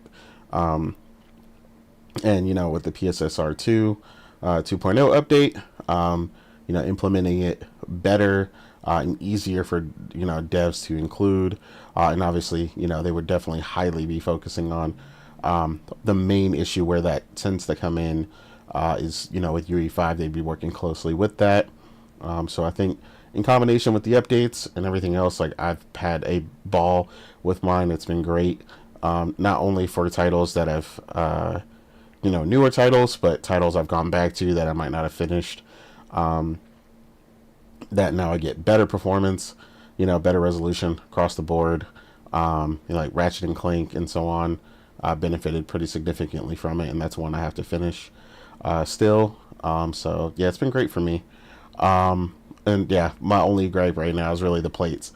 Like I was like, oh man, I can't wait to get some cool plates to go with it, and it's gonna be dope. And we've gotten one set of plates here, and it's been limited, and it was like just those limited ghost plates, and I was like, oh man. So yeah, hoping for some more in that regard. Portal, yeah, like Morgan was saying, picked it up really early. Priscilla actually bought it for me, and yeah, I was it was in that same boat. Like, why do I need this? I could play on my phone, my tablet, I had a billion ways to play remote play, but honestly, it's just this goes to show what I've always said I liked is a dedicated device for a specific purpose. I don't want to use my phone for remote play when I'm out. I want to use that for whether it's audiobooks, talking on the phone, whatever I'm doing. I don't want to have that device isolated, running my battery down, specifically with a full screen app. I want the nimbleness of being able to use my phone for what I want to, use my computer or whatever, my laptop for what I want, and then I have this dedicated handheld device, that specifically does what I want, and it does it better than all those other devices. I think that's the key. And then, like we said, you still get all the haptic feedback and stuff, with the fact that you're basically playing with a DualSense in your hands. So yeah, I mean, I think they really knocked it out the park. This LCD IPS screen they chose is flawless. That clear shout out to Sony for always choosing top quality panels, being a really good judge of when to go OLED and LCD and so on and so forth. Sony's always been very, very great at knowing when to pull the trigger on certain pieces of tech. And this is, no different. We also talked about the size being a big key factor. I don't have any problems playing full screen experiences on the go. That screen is just big enough And it gives me, a perfect experience no matter where I'm at. So yeah, I'm extremely happy with both the PlayStation 5 Pro and the Portal, and both of them are getting updated and seem to just keep getting better over time. So yeah, I'm excited to see where they go from here. But with that, we will go ahead and get ready to get up out of here. Thank you for everybody who participated in chat and came by today. Again, awesome participation as usual from the chat. Great conversations. It's been a ton of fun. And yeah, we turned a light news week into a solid show. So we're gonna go ahead and get up out of here. Weeb, let the people know where they can find you, sir. As we ever have issues with turning a light news week into a solid show. But yeah, you can find me on Twitter and Blue Sky, the Weep Sheriff at Infant Rhizome. Yeah, fun talking about gaming once more, and now back to more gaming, and of course, Other Nation. Honor Nation. Otter Nation. And Morgan, where can the people find you, ma'am? Yeah, you can also find me on Twitter at Chill Bandit. But yeah, I'm about to get on PSN in a minute at Facts. Chill Bandit 336. But yeah, like we've said, it was good topics. Good, talk about some gaming. I'm always excited after a showcase because we get to see some games that we were looking forward to, and Fable looks great. And this year, 2026 is just getting started, and it's just going to be a quick roll through a bunch of games that we're going to be playing. So yeah, I feel like next week is going to kickstart it because the game I'm looking forward to, the Karen, the mountain climbing game, is coming next week for me. Yep. So yeah, I'm looking forward to some great games for 2026. I can't wait. Hopefully everything I want makes it, doesn't get delayed. But like I always say, I'll take a delayed game over a bad game. So yeah, thank you guys for coming out. Otter Cool. Nation. Otter Nation. Other Nation. And yeah, we definitely have been patiently waiting when you talk about delayed games for Replaced, which we're finally getting this year. So Oh yeah. yeah. God, I knew the date for that. Or wait, did they give us a No, date? there is a date. Yeah. Okay. Yeah. Yeah, we're I was like, locked wait a in minute. already. Yeah. But yeah, that's definitely a prime example of a game that we've waited on. That's actually March 12th. Is when we get that Okay. game. Yeah, you're right. Okay. Yep. So I'm excited for that. Same. And then Omar, where can the people find you, sir? People can find me at Carbon Job on Twitter and Vitamin G Podcast every Wednesday, 8 p.m. Eastern Time. Hit the like button to stream out. Yeah, slow news week, but yeah, see you next week. And play your game. Yep. And I am your host, Innate, or known as the Real Innate, on Twitter and Blue Sky. Yeah, again, like I said, thank you for everybody who came through. Great discussion. Plenty of great games to look forward to. And yeah, we got many more showcases and many more great games to release this year.